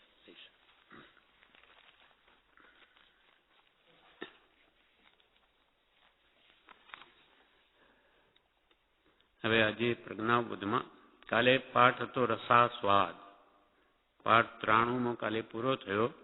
તેનું શીર્ષક હતું રસાસ્વાદ. આત્મા અનુભવ રસનો આસ્વાદ કેમ કરવો એ આપણને આમાં ઉપાયો બતાવ્યા. હવે કે છે આ પાઠમાં કે ભાઈ ઇન્દ્રિયોનો જે રસાસ્વાદ હતો ઇન્દ્રિયોનો, તેમાં તો હિંસા હતી. કોઈ પણ 5 ઇન્દ્રિયોના વિષયોનો સ્વાદ લઈએ તેમાં જીવોની હિંસા છે. તેમાં દ્રવ્ય હિંસા પણ છે અને ભાવ હિંસા પણ છે. કોઈ પણ વસ્તુ માનવ સ્વાદ લેવા માટે ખાઈએ તો એમાં પણ કેટલાય જીવોની હિંસા થાય. એ થઈ દ્રવ્ય હિંસા. અને ખાવામાં જે આસક્તિ કરી આપણા આત્માએ તે થઈ ભાવ હિંસા. એમ ઇન્દ્રિયોના રસાસ્વાદમાં હિંસા છે, જ્યારે અતિન્દ્રિય એવા આત્માના રસાસ્વાદમાં અહિંસા છે. આત્માનો ના અનુભવ રસનો આસ્વાદ કરે એમાં કોઈ હિંસા નથી. સ્વરૂપાનંદ, સ્વસ્વરૂપથી જ ઉત્પન્ન થતો આનંદ, એમાં કોઈ વસ્તુની બાહ્યની જરૂર નથી. એટલે આત્માનો જે અતિન્દ્રિય આનંદ છે એના રસાસ્વાદમાં અહિંસા છે. અહિંસા એ ધર્મ છે. અહિંસા પરમો ધર્મ. કોઈ પણ પ્રાણીને મારવો નહીં એ દ્રવ્ય અહિંસા. અને પ્રમાદવશ કશાય ભાવો વડે પોતાના આત્મગુણોની હિંસા કરવી નહીં, તે ભાવ અહિંસા છે. આપણે કશાય ભાવ કરીએ છીએ તેથી આપણા આત્મગુણોની હાનિ થાય છે, આત્મઘાત થાય છે. એટલે કશાય એ તો પ્રભુ શ્રી કે વેરી છે, મહાવેરી છે. આ તો એના જો કોઈ શત્રુ નથી બીજા કે આપના આત્માના ગુણોને જ ઘાતી દે. એટલે પ્રમાદને વશ થઈ ક્રોધમાન માયા લોભાદી ભાવો કરી આત્મગુણોની જો હિંસા ન કરીએ તો એ ભાવ અહિંસા છે. હવે પોતાની ઈચ્છા પ્રમાણે વર્તવું તે સ્વચ્છંદપણું કહેવાય. સ્વચ્છંદતા એટલે પોતાની ઈચ્છા પ્રમાણે વર્તવું. અને જ્યાં સ્વચ્છંદતા છે ત્યાં પ્રમાદ છે. પોતાની મરજી પ્રમાણે વર્તવું ત્યાં કોઈ ઉપયોગની જાગૃતિ છે જ નહીં, મનમાં આવે તેમ કરું તો ત્યાં પ્રમાદ છે. અને જ્યાં પ્રમાદ છે ત્યાં વિષય કસાય છે. 5 વિષયો છે અને કસાયો છે, કેમ કે પ્રમાદ છે. અને વિષય કસાય છે ત્યાં ભાવ હિંસા છે. જ્યાં 5 વિષયો છે કે કસાયોને કરીએ છે ત્યાં આપણા આત્માના ભાવોની હિંસા થાય છે, રાગદ્વેષ ભાવો થાય છે. અને જ્યાં ભાવ હિંસા છે ત્યાં સંસાર છે, કેમ કે સંસારનું મૂળિયું ભાવ છે. આપણે જેવા ભાવ કરીએ તેવા કર્મ બંધાય. અને ભાવ આખો દાડો રાગદ્વેષના જ કરે છે, એટલે એનું ફળ સંસાર જ આવે છે. માટે સંસારનો છેદ કરવા શું કરવું? સ્વચ્છંદ મૂકીને ગુરુ આજ્ઞાએ અહિંસા ધર્મનું પાલન કરવું એ આત્માને પરમ હિતકારી છે. એટલે આપણે આત્માને જન્મથી છોડાવવો હોય તો શું કરવું? આ સંસારનો છેદ કરવો હોય 4 ગતિનો, તો પહેલા તો સ્વચ્છંદ મૂકી દેવો. લોકે જીવ સ્વચ્છંદ તો પામે અવશ્ય મોક્ષ. એટલે આપણે પણ મોક્ષ જોઈતો હોય તો પેલા પોતાનું ડાપણ સમજણ બધી મૂકી દઈ નાની કેમ કરવું. આપણે કંઈ જાણતા નથી, કેમ કે આ વિષયમાં કંઈ અજાણ છીએ સાવ. ગમે એટલી બાય હોશિયારી હોય પણ એમાં જ્ઞાની કે કામ નહીં આવે તારી હોશિયારી, કેમ કે તું આ માર્ગનો અજાણ છે. એટલે આમાં તારું ડાપણ મૂકી દઈ ગુરુ કહે તેમ અહિંસા ધર્મનો પાલન કરવું એ જ આત્માને પરમ હિતકારી છે. હવે એ સંબંધી વિશેષ ખુલાસા આ આગળના પાઠમાં કરવામાં આવે છે.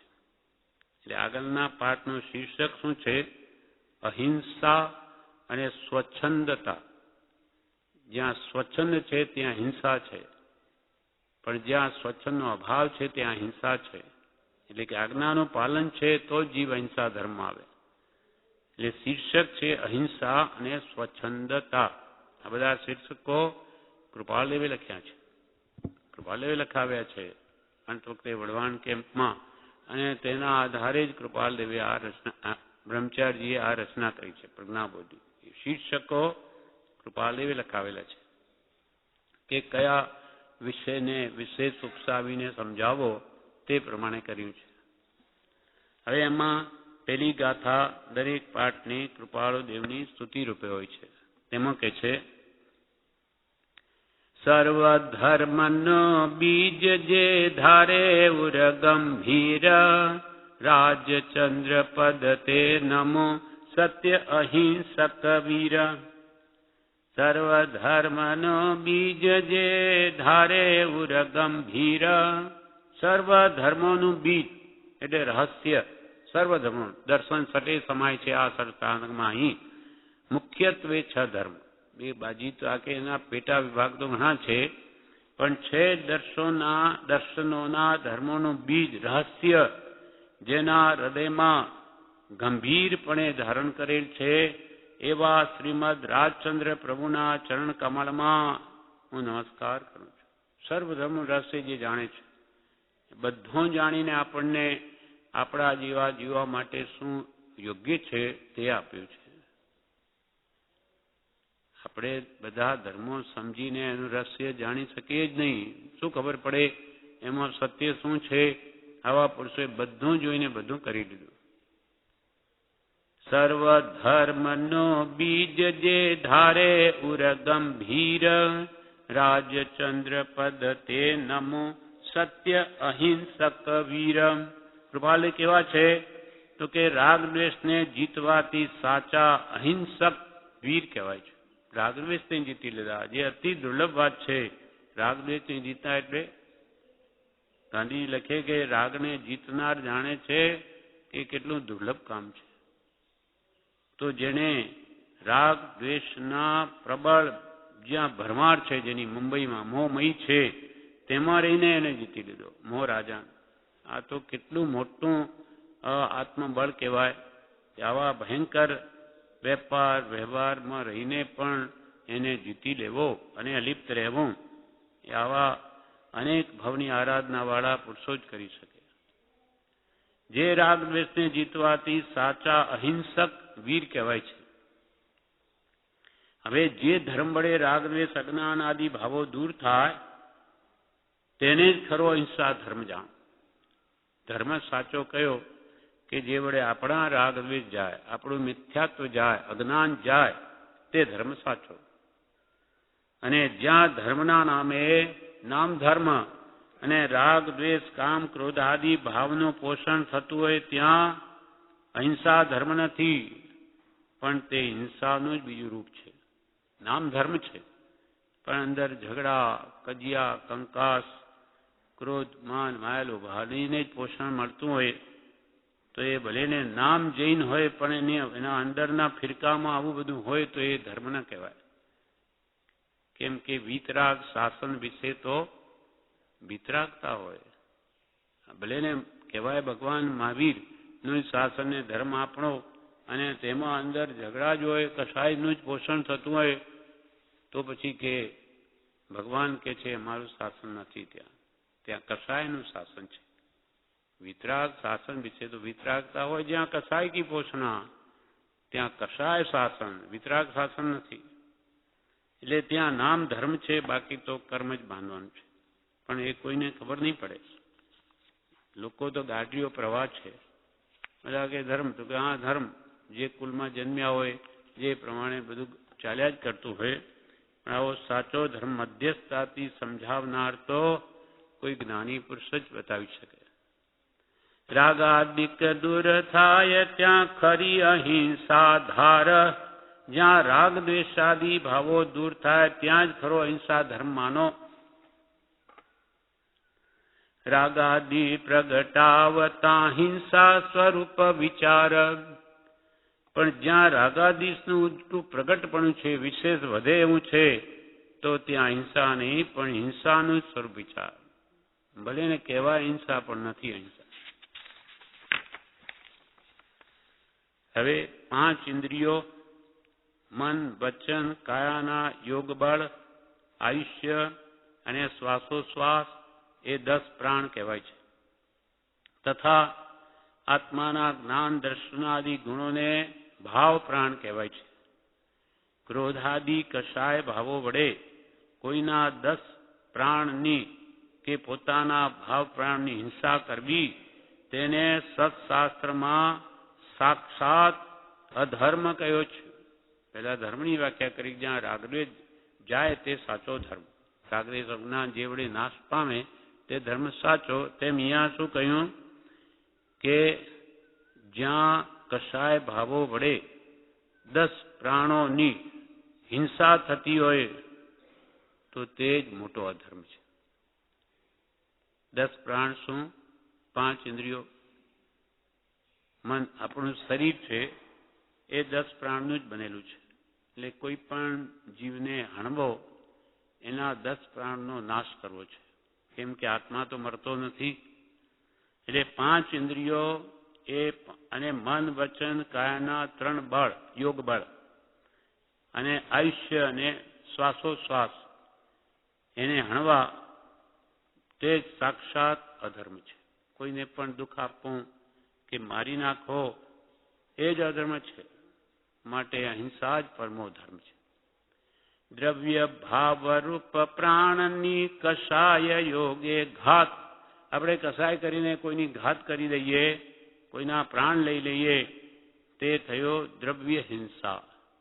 અને જે ભાવો વડે આપણે એને માર્યો કે દુઃખ આપ્યું તે થઈ ભાવ હિંસા. આપણા ભાવોને કચડી નાખ્યા, આત્માના ભાવોને, એટલે તે થઈ ભાવ પ્રાણની હિંસા. અને રાગાદિક ભાવોના આવેશ વગર જીવોની રક્ષા કરવા માટેનો આત્માનો ઉપયોગ પૂરેપૂરો જો જાગૃત હોય, છતાં કોઈ જીવના પ્રાણની પ્રત્યક્ષ ઘાત થઈ જાય તો પણ તેને હિંસા લાગતી નથી.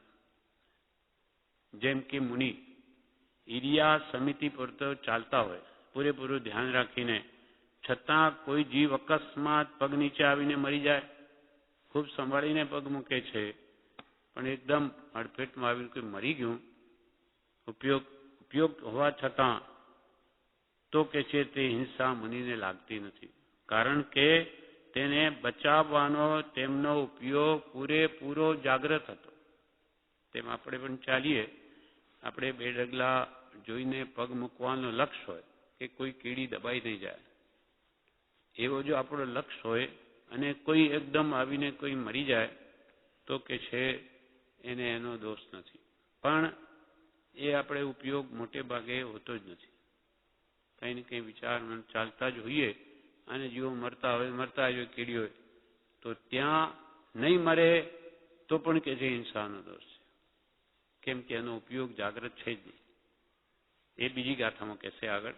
આમાં કહે છે કે જો ઉપયોગ જાગ્રત છે તો તેને બંધ નથી. એટલે કહ્યું કે ઉપયોગ એ સાધના છે, ઉપયોગ એ ધર્મ છે. જ્યાં ઉપયોગ છે ત્યાં જ ધર્મ છે.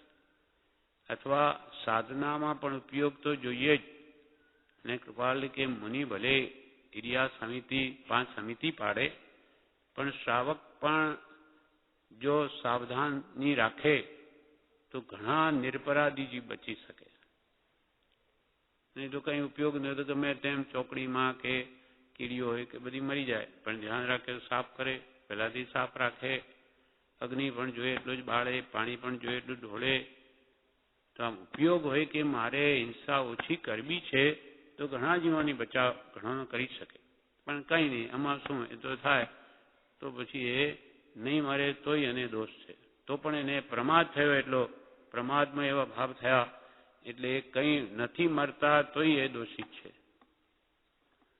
રાગાદી આવે સવણ સાવધાનતા હોય, એટલે રાગ દ્વેષાની ભાવોના આવેશ વગર સાવધાની હોય જીવોની રક્ષા કરવા માટેની.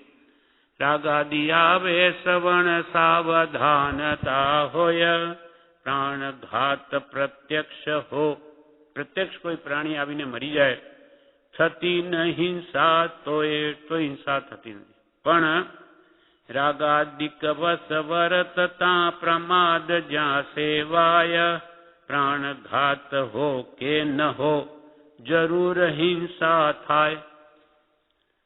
પણ રાગ દ્વેષાદી ભાવોને વશ પોતાનો ઉપયોગ છે ત્યાં પ્રમાદનું સેવન છે. અને પ્રમાદના કારણે ચાલવા આદિમાં જીવ રક્ષા કરવામાં આત્મ ઉપયોગની જાગૃતિ નથી. પ્રમાદ છે, એનો ઉપયોગ ત્યાં છે નહીં જીવ રક્ષાનો. તો કે છે આત્મ ઉપયોગની જાગૃતિ નહીં હોવાથી ત્યાં જીવોના પ્રાણની ભલે ઘાત હો કે ન હો, પણ તેને હિંસાનો દોષ જરૂર લાગે છે. રાગાદિક વસવરતતા પ્રમાદ જ્યાં સેવાય, પ્રાણઘાત હો કે ન હો જરૂર હિંસા થાય. આ સિદ્ધાંત છે. એટલે ઉપયોગ હંમેશા રાખવો જ જોઈએ. કોઈ પણ ક્રિયા કરવામાં જીવો તો નથી, લેવા મૂકવામાં, ચાલવામાં, બેસવા ઉઠવામાં બધામાં કોઈ રીતે હિંસા ન થાય, જીવો બિચારા મરી ન જાય. એ બિચારા નિરપરાધી જીવો છે. અપરાધીને મારવાની ના કહી છે તો નિરપરાધીને મારવાનો ક્યાં ઉપદેશ છે ભગવાનનો? આવી રીતે જે આરાધના કરે તો એ પ્રતિ સમયે નૈવત કર્મ બાંધે. ઉપયોગ એ સાધના છે. કારમાં તો ઘાણ નીકળે જ છે. એને તે મહાપુરુષે આ બધી સાધનો જેમ બને તેમ ઓછું જ વાપરવા કહ્યું છે. કેમ કે આપણો કોઈના પગ તૂટી જાય, મકોડાના, કીડીઓના, કોઈનું માથું ફાટી જાય, એ આપણને દોષ તો લાગે છે. એ બધા આપણને લાગે કે અત્યંત જરૂરી છે તો જ એવી પ્રવાસ પણ કરવો જોઈએ, નહીં તો પાપ તો છે જ. આ બધી સુખ સગવડ જીવને જેમ જેમ વધતી જાય એમ આ જીવ કરે છે. પહેલાના જમાનામાં ગાડા હતા, ગાડા. હવે આ મોટરો થઈ. ગાડામાં જવામાં એટલે મુનિઓ શા માટે પગે ચાલે? આ જ કારણે. એમાં કંઈ દેખાતું નથી મોટર કે ગાડાઓમાં. એ તો ગમે તેમ જીવોની ઘાણ નીકળે અને બંધ આપણને પડે જ, એટલે પછી પગ જોઈ જોઈને પગ મૂકે. એમ આપણા જેવાને બહાર જવાનું આ તો એક સામાન્ય વાત કે જેમ મને જવું જ બહાર ઓછું, પછી શું કામ હિંસા થાય? પછી મોટર ગાડી કે કંઈ ઉપયોગ કરવો જ ન પડે, આવું કરવામાં વિશેષ લાભ છે. અને આ જીવ ધારે તો ઘણી પ્રવૃત્તિ ઘટાડી શકે. એવું નથી કે આશ્રમમાં રહીને એવો નિર્ણય કરે કે મારે તો મહિના સુધી બહાર જવું જ નથી, તો શું થાય? એ નહીં જીવી શકે છે. આ ભીમુબેન છે ને એ કોઈ દિવસ બહાર જતા નથી, વર્ષોથી જવું. હા, ઠાકોરભાઈ વાત છે. તો એમને શું થયું? તો એ જીવે જ છે. કોઈ વસ્તુ મંગાવી લે કોઈને, એને એ જેમ મને એમ જરૂરિયાત જ ઘટાડી દે ને. શું કરવું છે? પેટ ભરવું છે ને. પણ આ જીવને જેમ પૈસા હોય છે ને બહુ, એટલે આપણે બધું આવું નવા નવા ફતુર સૂજે છે. આ લાવો ને તે લાવો ને કરવું શું? પેટ ભરવાનું એ ઉડતું આ વધારે ખાખા કરીએ વધારે રોગી થઈએ છીએ. અને એને બરોબર પેટને એકદમ ભૂખ ખૂબ ઉગડવા દીધી, પછી રોટલા નાખીને લુખા એકદમ ગળીને સત્વ નીકળી જાય બહાર. પણ આપણી પાસે પૈસા હોય એટલે એટલું બધું લાવીએ, ખાખા કરીએ ને એટલે પચે જ નહીં પાછું. એટલે પછી દવા લેવા જાઓ અને પછી ડૉક્ટર પાસે જાઓ અને 70 રોગ ઊભા થાય. આ બધું વિશિયસ સર્કલ છે. એટલે ઝેરી એક કરવા જાય બીજું થાય, બીજું ત્રીજું થાય. પણ મહાપુરુષે જે કહ્યું એ કરીએ તો ઘણા આપણા દુઃખ પાપ ઓછા થઈ જાય. એટલે જેમ બને એમ જેમ જેની શક્તિ અને જેની ભાવના ઘટાડીશું તો એનો લાભ આપણને છે, બીજાને નથી. રાગાદિક વસવર તથા પ્રમાદ જ્યાં સેવાય, પ્રાણઘાત હો કે ન હો જરૂર હિંસા થાય. હવે ચાલવામાં તો વળી કે ભાઈ જીવોની દેખભાળને આપણો ઉપયોગ રહી શકે, પણ મોટર આમાં તો આપણે જાણીએ છીએ કે થવાના જ છે. એટલે ચોમાસામાં તો સ્પેશિયલી ના કહી છે. ચોમાસામાં જીવો બહુ બહાર નીકળે રોડ ઉપર, એટલે સાધુઓને તો ચાલવાની મનાઈ. મોટરની તો વાત જુદી છે. સાધુઓને કે તમારે વિહારે નહીં કરવાનું 4 દિવસ, 4 મહિના. કેમ કે ચારે બાજુ વિનાશને લઈને જીવજંતુઓ ખૂબ ખૂબ નીકળે. એટલે કમસે કમ એટલા પણ બંધ રાખીએ આપણે 4 મહિના પણ વાહનનો વ્યવહાર, તો પણ લાભ આપણને ઘણો છે. એના કરતાં ગાડીમાં ઓછી હિંસા. ટ્રેનના તો પાટા હોય, એ તો એના ઉપર જ ચાલતી હોય, એમાં કઈ જીવો એટલે આવીને મરી જાય એવી શક્યતા નથી. પણ આપણું વાહન જે ચાલે ગમે ત્યાં, તેમાં તો છે જ. અમે જે 15 કર્માદાની ધંધા છે, 15 એમાં એક ધંધો આ વહાણ અને શું કહેવાય વહાણ આ શું કહેવાય મોટર ટ્રાન્સપોર્ટેશન, એનો ધંધો એક કર્માદાની ધંધામાં છે. અનંત કર્મનું બંધ થાય. કેમ કે મોટરો પછી રાખે એ રોજ ફરતી હોય કે 300 કિલોમીટર કે ઓછી નહીં, અથવા કેટલું બધું એ પાપ એ બધું જે કરનાર ને એને પણ ભાગે આવે છે. એટલે એને કર્માદાનથી ધંધો કરવાની આપણને ના પાડી છે. પણ હવે આજકાલ જે મોટરો ઘરમાં રાખે એનો પણ કેમ ઉપયોગ ઓછો થાય, અથવા ચોમાસામાં તો નહીં, એવો આપણા મનને નિર્ણય કરવો જોઈએ તો આપણને લાભ છે. જે જીવ કસાય ભાવો કરે તે પોતાના આત્મગુણોની ઘાત કરે છે. તે બીજાને મારવા ઈચ્છે પણ બીજાનું મરવું કે જીવવું તે તેના કર્મને આધીન બનનાર છે. જેમ ધ્રુમક નામનો ભિખારી પોતાના કર્મને આધીન ભોજન પામતો નહોતો, છતાં લોકો ઉપર રૂષ્ટમાન થઈ બધાને મારી નાખવાના ઈરાદે પહાડ ઉપરથી મોટો પથ્થર ગબડાવ્યો. તેની સાથે પોતે પણ ગબડી ગયો અને બીજાને મારવાના ભાવથી પોતે જ મરીને નરકે ગયો. એટલે જે જીવ કસાય ભાવો કરે તે ખરેખર પહેલા તો પોતાના આત્માને જ મારે છે, એના ગુણોને જ હણે છે. હવે બીજાને તો મારવા છે પણ બીજા તો નહીં મરે. એના પુણ્યમાં એનો દેહાન નહીં લેખે તો કંઈ નહીં થાય. માનો કે કોઈ છરો મારે કે કોઈને મારવા ઈચ્છે, જેમ કે આ વાત આવી ધ્રુમક નામનો ભિખારી, એને ખાવાનું મળતું નહીં એટલે એની ઈચ્છા થઈ એવી કે બધાને મારી નાખવું. એટલે પહાડ ઉપર ચડીને એક પથ્થરો ગબડાવ્યો. એ કે જેના ઉપર જઈને પડશે એટલે એ મરશે. એ તો બીજાના પુણ્ય કંઈ નહીં બન્યું, પણ એ પોતે જ ગબડી ગયો. અને એ પથ્થરની નીચે આવીને એના ભાવ શું હતા? બીજાને મારવાના. બીજા તો નહીં મર્યા, પોતે જ એના નીચે આવે મરીને 7મી નરકે ગયો. કે એનો રોધ ધ્યાન હતું, બીજાને મારવાનો ભાવ હતો. એટલે આત્મઘાત પોતે કરે કસાયનો કરનાર. જે જીવ કસાય ભાવો કરે એ પોતે જ પોતાનો ઘાત કરે છે. ક્રોધ કરે, માન કરે, માયા કરે, લોભ કરે, એ ખરેખર તો પોતાના જ ના ગુણોને હણે છે. મરવું જીવવું અન્યનું કર્માધીન બનનાર. બીજા જીવોનું મરવું કે જીવવું એ તો કર્મને આધીન છે, પણ પોતે જે બીજાને મારવાનો ભાવ છે તેમાં પોતાનો મરો તો છે જ. હિંસાથી ના વિરમવું પરહિંસા પરિણામ, પરહિંસાના ભેદ બે પ્રમત્તતાનો ધામ. એટલે પ્રતિજ્ઞા વડે દ્રવ્યહિંસાનો ત્યાગ ન કરવો અથવા પરહિંસાના પરિણામ રાખવા એ ભાવ હિંસા છે. દ્રવ્ય અને ભાવ હિંસાના બે ભેદનો જ્યાં સદભાવ છે ત્યાં પ્રમાદ ઘર કરીને રહે છે. આપણે પ્રતિજ્ઞા કરીને દ્રવ્ય હિંસાને નહીં બંધ કરીએ અને પરહિંસાના પરિણામ રાખવા, બીજાને હિંસા કરવાના એ ભાવ હિંસા છે. જેમ કે આપણે 7 વ્યસનનો ત્યાગ કરીએ છીએ, એ 7 વ્યસનમાં કે 7 અભક્ષમાં જીવોની ખૂબ હિંસા છે.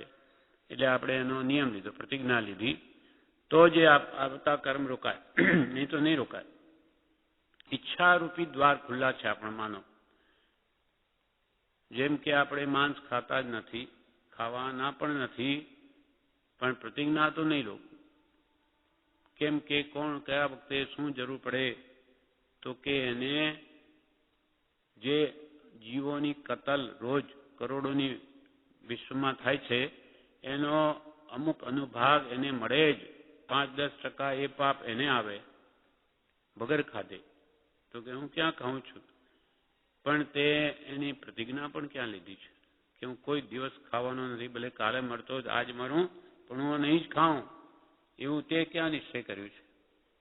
એટલે ઈચ્છાના દ્વાર ખુલ્લા છે તો એનાથી કર્મનો આશ્રય થાય જ. દરવાજા બંધ પ્રતિજ્ઞાથી એને કોઈ દોષ નહીં લાગે.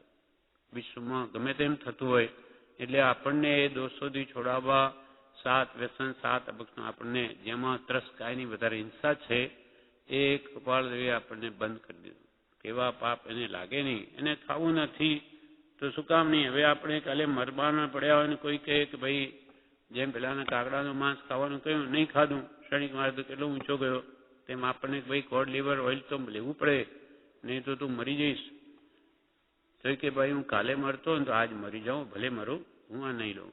આવી જે દ્રઢતા છે પેલાની જેમ ક્ષણિક ભીલના ભાવમાં, તેવી આપણે જો રાખીએ તો જ પ્રતિજ્ઞા કરી કહેવાય. પછી પ્રતિજ્ઞા વડે શિથિલપણું આવી જાય તો શું કામ? એ પ્રતિજ્ઞા નથી. એમ હિંસાથી ના વિરંભવું પરહિંસા પરિણામ. એટલે પ્રતિજ્ઞા વડે જો દ્રવ્ય હિંસાનો ત્યાગ ન કરીએ અને પરહિંસાના પરિણામ રાખીએ બીજાની હિંસાના, તો એ ભાવ હિંસા છે અંદરથી. આપણે ખાતા નથી પણ ક્યારે મારે જરૂર પડે તો મારે થોડી પ્રતિજ્ઞા છે, હું તો લઈએ લઉં, આવી જો ભાવ છે. જેમ કે બીમાર એવું કોઈ રોગ આવી ગયો આપણો અને ડાક્ટરે કહ્યું ભાઈ તારે આ મછલીનું તેલ તો લેવું પડે હો, નહીં તો તું જીવી ન શકે. પણ આપણે પ્રતિજ્ઞા ન હોય જે જીવોને, એને લાગે કે હું ક્યાં મારવા ગયો, કોઈ મછલીને થોડી મારવા જાઉં, પણ એનાથી હું મરી જાઉં તો આ તો મારે મરેલાની છે, એમાં પી જવાથી મારે ક્યાં, હું કોઈને મારું થોડું છે, એમ કરીને પોતે પી જાય. કેમ કે પ્રતિજ્ઞા નથી. પણ જેને દ્રઢ પ્રતિજ્ઞા હોય એ તો નહીં એટલે નહીં જ. બીજાના પ્રાણ જાય અને હું જીવું એવું મારે નહીં જોઈએ. તો જે એને લાભ છે, તો જે એને પાપ પછી આશ્રમ એના બંધ થાય છે તે નિમિત્તના. પરહિંસાના ભેદ 2 જે દ્રવ્ય હિંસા અને ભાવ હિંસા છે, જ્યાં પ્રમાદ છે ત્યાં આવા ભાવ રહે છે. પણ જ્યાં પ્રમત્ત ભાવ, પ્રમાદ નથી કે નહીં એટલે નહીં મારે, તો એને એ દોષ લાગતા નથી. પર પદાર્થને લઈને અલ્પ પણ હિંસા નથી એમ વિચાર. પર પદાર્થને લઈને અલ્પ પણ હિંસા નથી એમ વિચાર. હિંસા અહિંસાનો આધાર તારા ભાવ ઉપર છે. માટે તારા પરિણામ એટલે ભાવોની શુદ્ધિ થવા અર્થે હિંસાના કારણોને દૂર કર. જૂઠ, ચોરી, અબ્રહ્મ, આરંભ પરિગ્રહ વગેરેના નિમિત્તે કસાયો ભાવો ઉત્પન્ન થઈ દ્રવ્ય અને ભાવ પ્રાણની હિંસા થાય છે. માટે તેવા હિંસાના નિમિત્તોથી દૂર રહે, જેથી કસાય ભાવો તને જન્મે નહીં. આ બધા દ્રવ્ય હિંસા કે ભાવ હિંસા જે છે એ નિમિત્તને આધીન આપણી વૃત્તિ ચલિત થઈ જાય. એટલે કે છે કે તું આવા એ નિમિત્તોનો ત્યાગ કર. કયા? હિંસા, જૂઠ, ચોરી, અબ્રહ્મ, પરિગ્રહ ત્યાગ પંચ મહાવ્રત અથવા 5 અણુવ્રત અથવા 7 વ્યસન વગેરે આપણને નિમિત્ત પ્રતિજ્ઞા શા માટે આપી કે નહીં તો પ્રતિજ્ઞા નહીં હશે તો એનું મન ઢીલું પડી જશે, પછી કોઈ વાર આવા દોષો સેવાઈ જશે જે નરકના કારણો છે. એટલે આપણો આત્મા નરકમાં નહીં જાય એટલે માટે પ્રતિજ્ઞા જ કરી લીધી, કેમ કે નિમિત્તાધીન વૃત્તિ ફરી ફરી ચલિત થઈ જશે, તે ન થવા અચલ ગંભીર ઉપયોગ રાખ. એટલા માટે આ પહેલાથી કે ભાઈ તારે આ કારણો સેવાથી પણ દૂર નહીં જોઈએ. પરને લઈને અલ્પ પણ હિંસા નથી વિચાર. વસ્તુઓ તો દુનિયામાં છે જ, તું એના નિમિત્તે પાપ નહીં કરે તો તારે કઈ લેવા દેવા દે. જેમ કે કંદમૂળ છે જ, એમાં જે જીવો જન્મે મરે છે, તારે શું, પણ તું એને ખાય તો એ તારા નિમિત્તે મર્યા, એટલે તારે એનાથી દૂર રહેવું. તો કે એ તો આમાં જીવો જન્મે છે મરે જ છે ને, એ પછી મારાથી મરે તો શું નહીં, તારાથી મરે તો એનો તું ભાગી થાય છે, બાકી એ ક્રિયા તો બધી દુનિયામાં થઈ જ રહી છે. પરને લઈને અલ્પ પણ હિંસા નથી વિચાર, પણ પરિણામ ભલા થવા હિંસા હેતુ નિવાર. પણ આપણા પરિણામ એટલે ભાવ એ નિમિત્તે બગડી જાય છે, માટે એ નિમિત્તોને તું દૂર કર, જેથી હિંસા તારે થશે નહીં. પણ પરિણામ ભલા થવા, આપણા ભાવ સારા થવા માટે હિંસાના હેતુ કારણોને નિવાર, એને દૂર કર.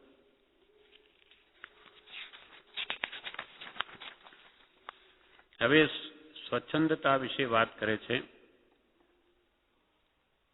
જે જીવો નિશ્ચયને એને યથાર્થ સમજતા નથી તે બાળકની જેમ એકાંતે નિશ્ચયની વાતને ખેંચ્યા કરે છે.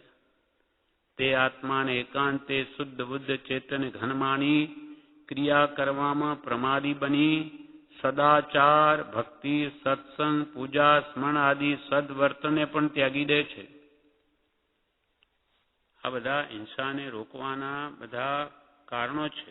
સદાચાર, ભક્તિ, સત્સંગ વગેરે એને સમજાય તો હિંસા ન કરે, પણ નિશ્ચયવાદી શું કરે કે આપણો આત્મા તો શુદ્ધ બુદ્ધ ચેતન, એનો તો કોઈ કંઈ વળગે કંઈ ચોટતું નથી, એને આત્મા તો અલિપ્ત વસ્તુ છે એમ માનીને પછી બધી વસ્તુ ખાય, બધું કરે. એટલે મહાપુરુષ કૃપાલદેવ એમ કહ્યું કે ક્રિયા જળ જીવ તો એકાદ ભાવ ઇન્દ્રિય સુખ પણ પામે, દેવલોકે પણ જાય, પણ નિશ્ચય ભાષી નિશ્ચયવાદી એ તો નર્કમાં જાય કે તિર્યંત. કારણ કે એ બધી વાતો આત્માને શુદ્ધ બુદ્ધની કરે અને એનો વ્યવહાર બધો જ ખોટો, એ બધા વ્યસનોમાં વર્તે. એ તો કર્મ છે બધું, પાપ પુણ્ય બધું કર્મ. પુણ્ય બાંધીએ તો પાછું ભોગવું પડે દેવલોકમાં, એટલે જે આવે કર્યા કરે, મનમાં આવે તે. એટલે કે એની તો દુર્ગતિ પણ થાય નિશ્ચયવાદીની. જ્યારે ક્રિયા જડ હોય એ પાપથી બચતો હોય કે આ પાપ કહેવાય, પણ આ તો ખાલી વાતો કરીને બધી ભક્તિ સત્સંગ કંઈ કરે નહીં, આ તો બધું પુણ્ય છે. અને પુણ્ય એ સોનાની બેડી અને પાપ એ લોખંડની બેડી, બે છે તો બેડી જ ને, આત્માને બાંધે ને, એમ કરીને પુણ્યમાં પણ નહીં પ્રવર્તે. જ્યારે આપણને જ્ઞાનીએ કહ્યું પાપનો ત્યાગ કરી પુણ્યની જ ક્રિયામાં હંમેશા રહેવું, પણ શુદ્ધના લક્ષ્ય, મારે શુદ્ધ ભાવમાં જવું જ છે, પણ આજે મને પ્રાપ્ત નથી, માટે હું શુભમાં પ્રવર્તું છું. કેમ શુભ સિવાય મારી પાસે બીજો રસ્તો નથી, અને શુભથી જ શુદ્ધમાં જવાય. એટલે ભક્તિ સત્સંગ વગેરે આપણે કરવા કહ્યું ને, પહેલા તો કે અશુભમાંથી અહીંયા આવ, પહેલા શુદ્ધની વાત તો હજુ દૂર છે. લક્ષ શુદ્ધનો રાખજે, પણ આ સંસારના રાગ, વેદ, કામ, ક્રોધાદિ ભાવોને છોડ અને વિતરાગ પુરુષોના ગુણોમાં રાગ કર. શુભ રાગ છે, પણ તું શુભમાંથી શુદ્ધમાં જઈ શકીશ, અશુભમાંથી નહીં. એટલે શુભ ભાવ વડે મન શુદ્ધ કરો, શુભ ભાવ વડે મન શુદ્ધ કરો. નવકાર મહાપદને સમરો, નહીં એ સમાન સુમંત્ર કહો, ભજીને ભગવંત ભવંત લો. પ્રભુ શ્રી કે સહજાત્મ સ્વરૂપ સદા સમરો, નહીં એ સમાન સુમંત્ર કહો, ભજીને ભગવંત ભવંત લો. નિશ્ચયને સમજે નહીં, નિશ્ચય તો રાખી લક્ષ્યમાં, સાધન કરવા સોય. બધા સાધન જે આપણને ભક્તિ, સત્સંગ, સદાચાર, પૂજા કે સ્મરણ આદિ બધા સાધન કરવા, સદાચાર બધા જ, પણ લક્ષ્ય આત્મા, લક્ષ્ય શુદ્ધ ભાવનો એ રાખીને ક્રિયા કરવા. તેમ કે છે નિશ્ચયને સમજે નહીં, નિશ્ચય ખેંચે બાળક હોય તેમ બાળકની જેમ એકાંત નિશ્ચયની વાતને ખેંચ્યા કરે. નિશ્ચય નયને વાસ્તવિક સ્વરૂપ સમજતા જ નથી. જેમ કે નિશ્ચયને આપણો આત્મા પરમાત્મા છે, તો એ આપણે પરમાત્મા પ્રાપ્તિનો આપણે લક્ષ્ય રાખવું જોઈએ. પણ હું તો પરમાત્મા છું, નિશ્ચયને પરમાત્મા છું, તેથી કંઈ પરમાત્મા સ્વરૂપ પ્રાપ્ત નહીં થાય. નિશ્ચયને સમજે નહીં, નિશ્ચય ખેંચે બાળ, સદવર્તનને ત્યાગતો ક્રિયા પ્રમાદી ભાળ. ક્રિયામાં સાવ પ્રમાદી થઈ જાય. નિશ્ચયાભાસીઓને જોયા છે, અમુક ઠેકાણે ગયેલા સોનગઢ, ત્યાં નિશ્ચયવાદીનું વિશેષ હતું. વાત એક આત્માની, બીજી નહીં. એક આત્મા એમ કર્યા કરે. અને ખાવામાં જોયું હોય તો એ પંડિતોને ઝઘડા કરતા જોયા મહારાજ સાથે. એટલે કે ક્યાં બનાયા પતા નહીં, इसमें ये नहीं डाला वो नहीं डाला, કેટલો બધો કોપ આવી ગયો. એટલે વર્તનમાં મીંડું લાગે અને વાત બધી મોટી. નિશ્ચયાભાસીઓની આત્માની વાત હોય બધી, પણ વર્તનમાં કાંઈ ન મળે. કેમ કે એ તો બધું પુણ્ય ને પાપ બધું સરખું છે. એટલે એને એવો લક્ષ્ય જ નથી કે આપણે શુભમાં પ્રવર્તવું જોઈએ અને અશુભને ત્યાગવું જોઈએ. તો જે મન માગે તે આપણને તો બધું જ છોડવા માટે છે. એટલે આવું ઊંધું બેસી ગયો તો શું કરે? એટલે આવા જીવો એ કોઈ દિવસ ભલે આત્મા કરે પણ આત્માને નહીં પામી શકે. નિશ્ચયને સમજે નહીં, નિશ્ચય ખેંચે બાળ, સદવર્તનને ત્યાગ તો ક્રિયા પ્રમાદી ભાળ. ક્રિયા બધી પ્રમાદી હોય એમ દે. વળી નિશ્ચયાભાસી કહે છે કે હું તો અંતરમાં નિર્મળ ભાવ રાખું છું. ઉપરનું વર્તન તો બધું બાહ્ય ગણાય. આ તો બધું કર્મનું વર્તન છે. એ જે વર્તન અમારું બાહ્ય જુઓ ને એ તો કર્મનું છે, પણ અંતરથી તો હું નિર્મળ છું, નિર્મળ ભાવ રાખું છું. એમ કઈ સ્વચ્છંદે વર્તન કરતા ઘણા જીવો મોહમાં તણાઈ જાય છે અને દ્રવ્ય હિંસા અને ભાવ હિંસાના ભોગી થાય છે. રાખો નિર્મળ ભાવ હું વર્તન બાહ્ય ગણાય. મારા ભાવ તો શુદ્ધ છે. અંદર કોણ જોવા ગયું? પોતાને જ નક્કી કરવું છે આપણો તો ભાવ નિર્મળ છે. રાખો નિર્મળ ભાવ હું વર્તન બાહ્ય ગણાય. આ તો મારું વર્તન બધું બાહ્ય કર્મનું છે. વધે સ્વચ્છંદે વર્તતા મોહે ઘણા તણાય.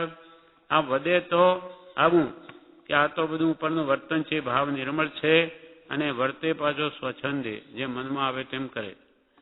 વધે સ્વચ્છંદે વર્તતા મોહે ઘણા તણાય.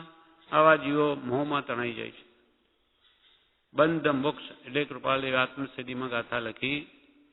શું કરે સુસ્નાનીઓ? બંધ મોક્ષ છે કલ્પના, ભાખે વાણી માહી, વર્તે મોહાવે સમા, શુષ્ક જ્ઞાની તે આહી.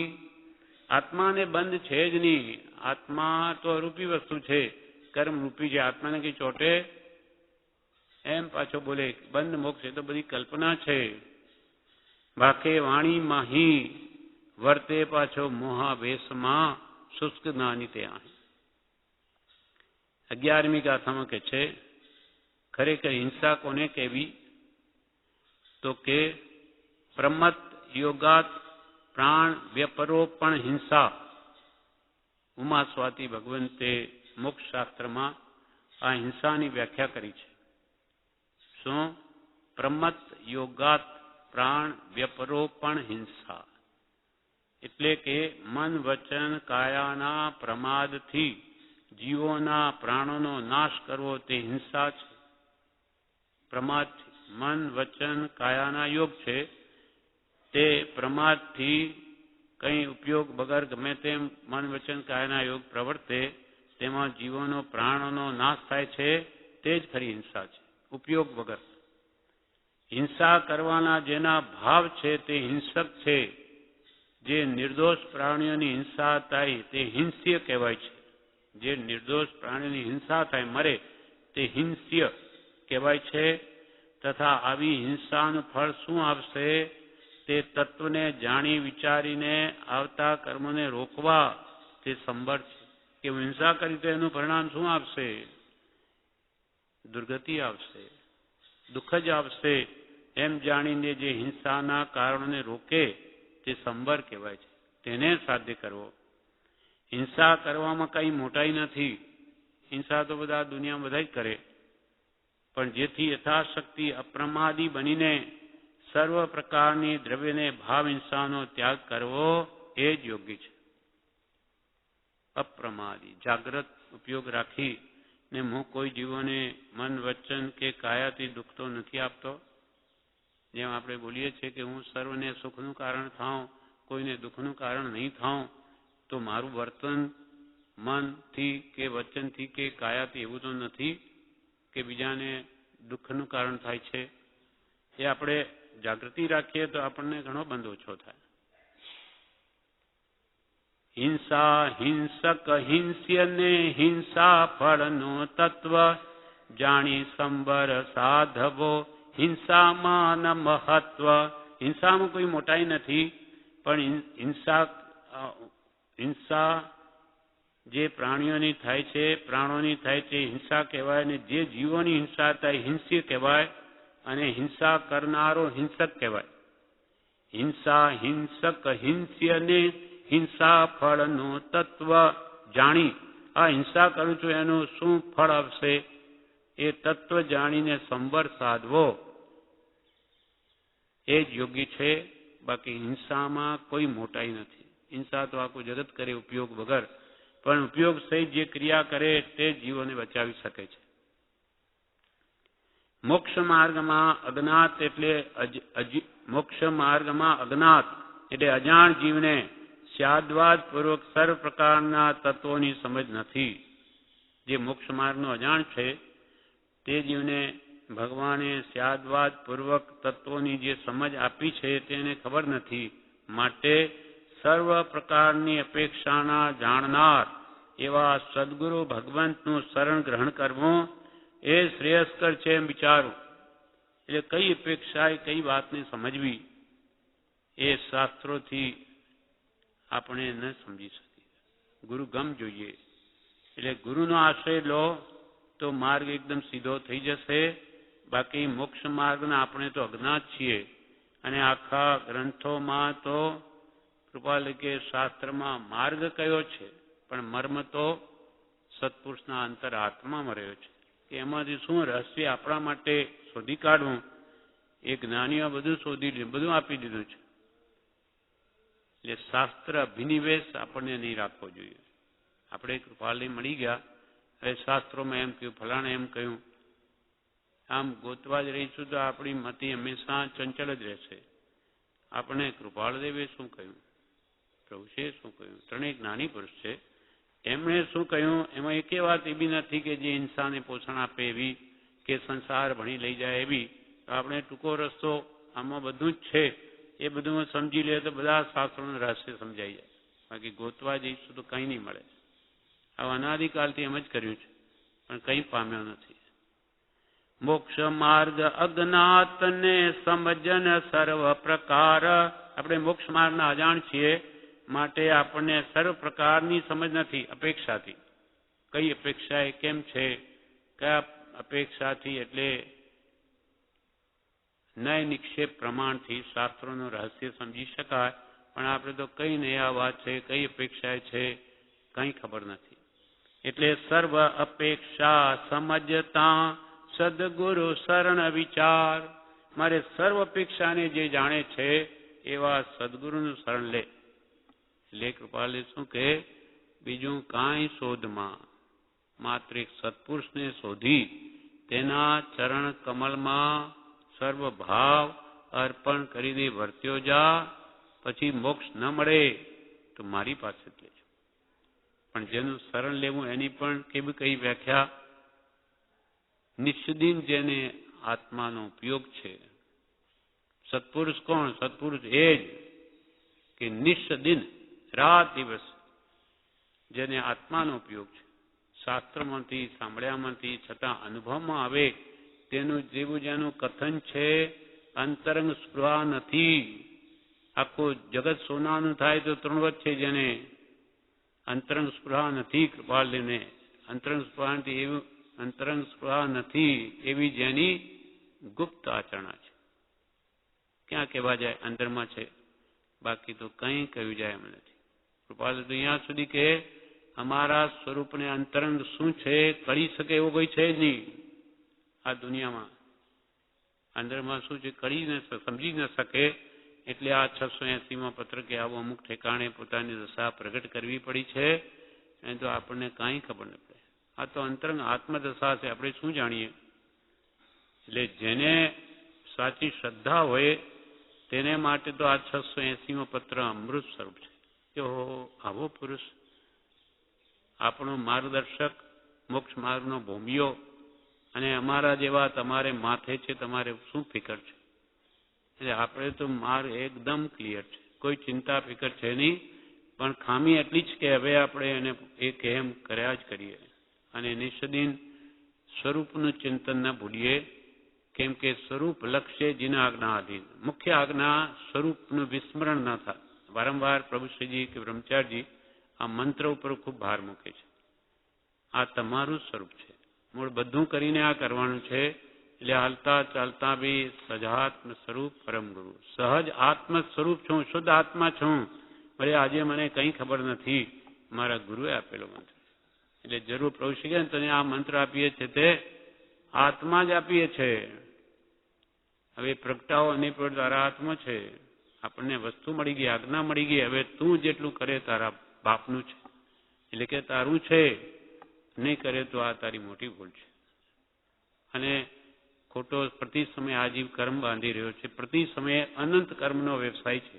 અનંત કારમણ વર્ગણાઓ પ્રતિ સમયે આંખ મીચીને ખોલિયામાં તો અસંખ્યાત સમય થઈ જાય. એક સમય આ કેટલો કર્મોનો બંધ કરી રહ્યો છે, તો એને શુભમાં જ કેમ ન પરિણમાવું? અશુભ તો થઈ રહ્યા છે. આ છાપ મારી દે, પેલું ટપાળીની જેમ બ્રહ્મચારી કે છાપ મારીને એક ટપાળ જવા દે, સજાત્મ સ્વરૂપ પરમ જવા દે, સજાત્મ સ્વરૂપ બીજી જવા દે. આમાં કરવું છે શું આપણે? પણ શ્રદ્ધા. મારા ગુરુએ કહ્યું છે એટલે મારું અવશ્ય કામ થશે. તો એનું કામ થઈ ગયા પ્રભુશ્રી બ્રહ્મચારીના. એટલે કે છે આ કરો. વારંવાર એનું મહાત્મ્ય એ લોકો શું કામ ગાવે? કે આ અમને થઈ છે પ્રાપ્તિ, અને આવો તમને જોગ છે, તો ગમે ત્યાં જ્યાં રહેવાનું થાય એને ભૂલશો નહીં. કર્માધીન રહેવું થાય, બધા કંઈ આવીને રહી ન શકે, પણ ગમે ત્યાં કરી તો શકે ને. એમાં વૃદ્ધ હોય, બાળક હોય, યુવાન હોય, બીમાર હોય, બધા જ કરી શકે. પણ શ્રદ્ધા હોય તો કામ થાય. આ પ્રમાણે આ 12 ગાથાઓમાં છે. વિશેષ આપણે આવતીકાલે સદગુરુ દેવકી પરમ કૃપાળુ દેવકી લોક ના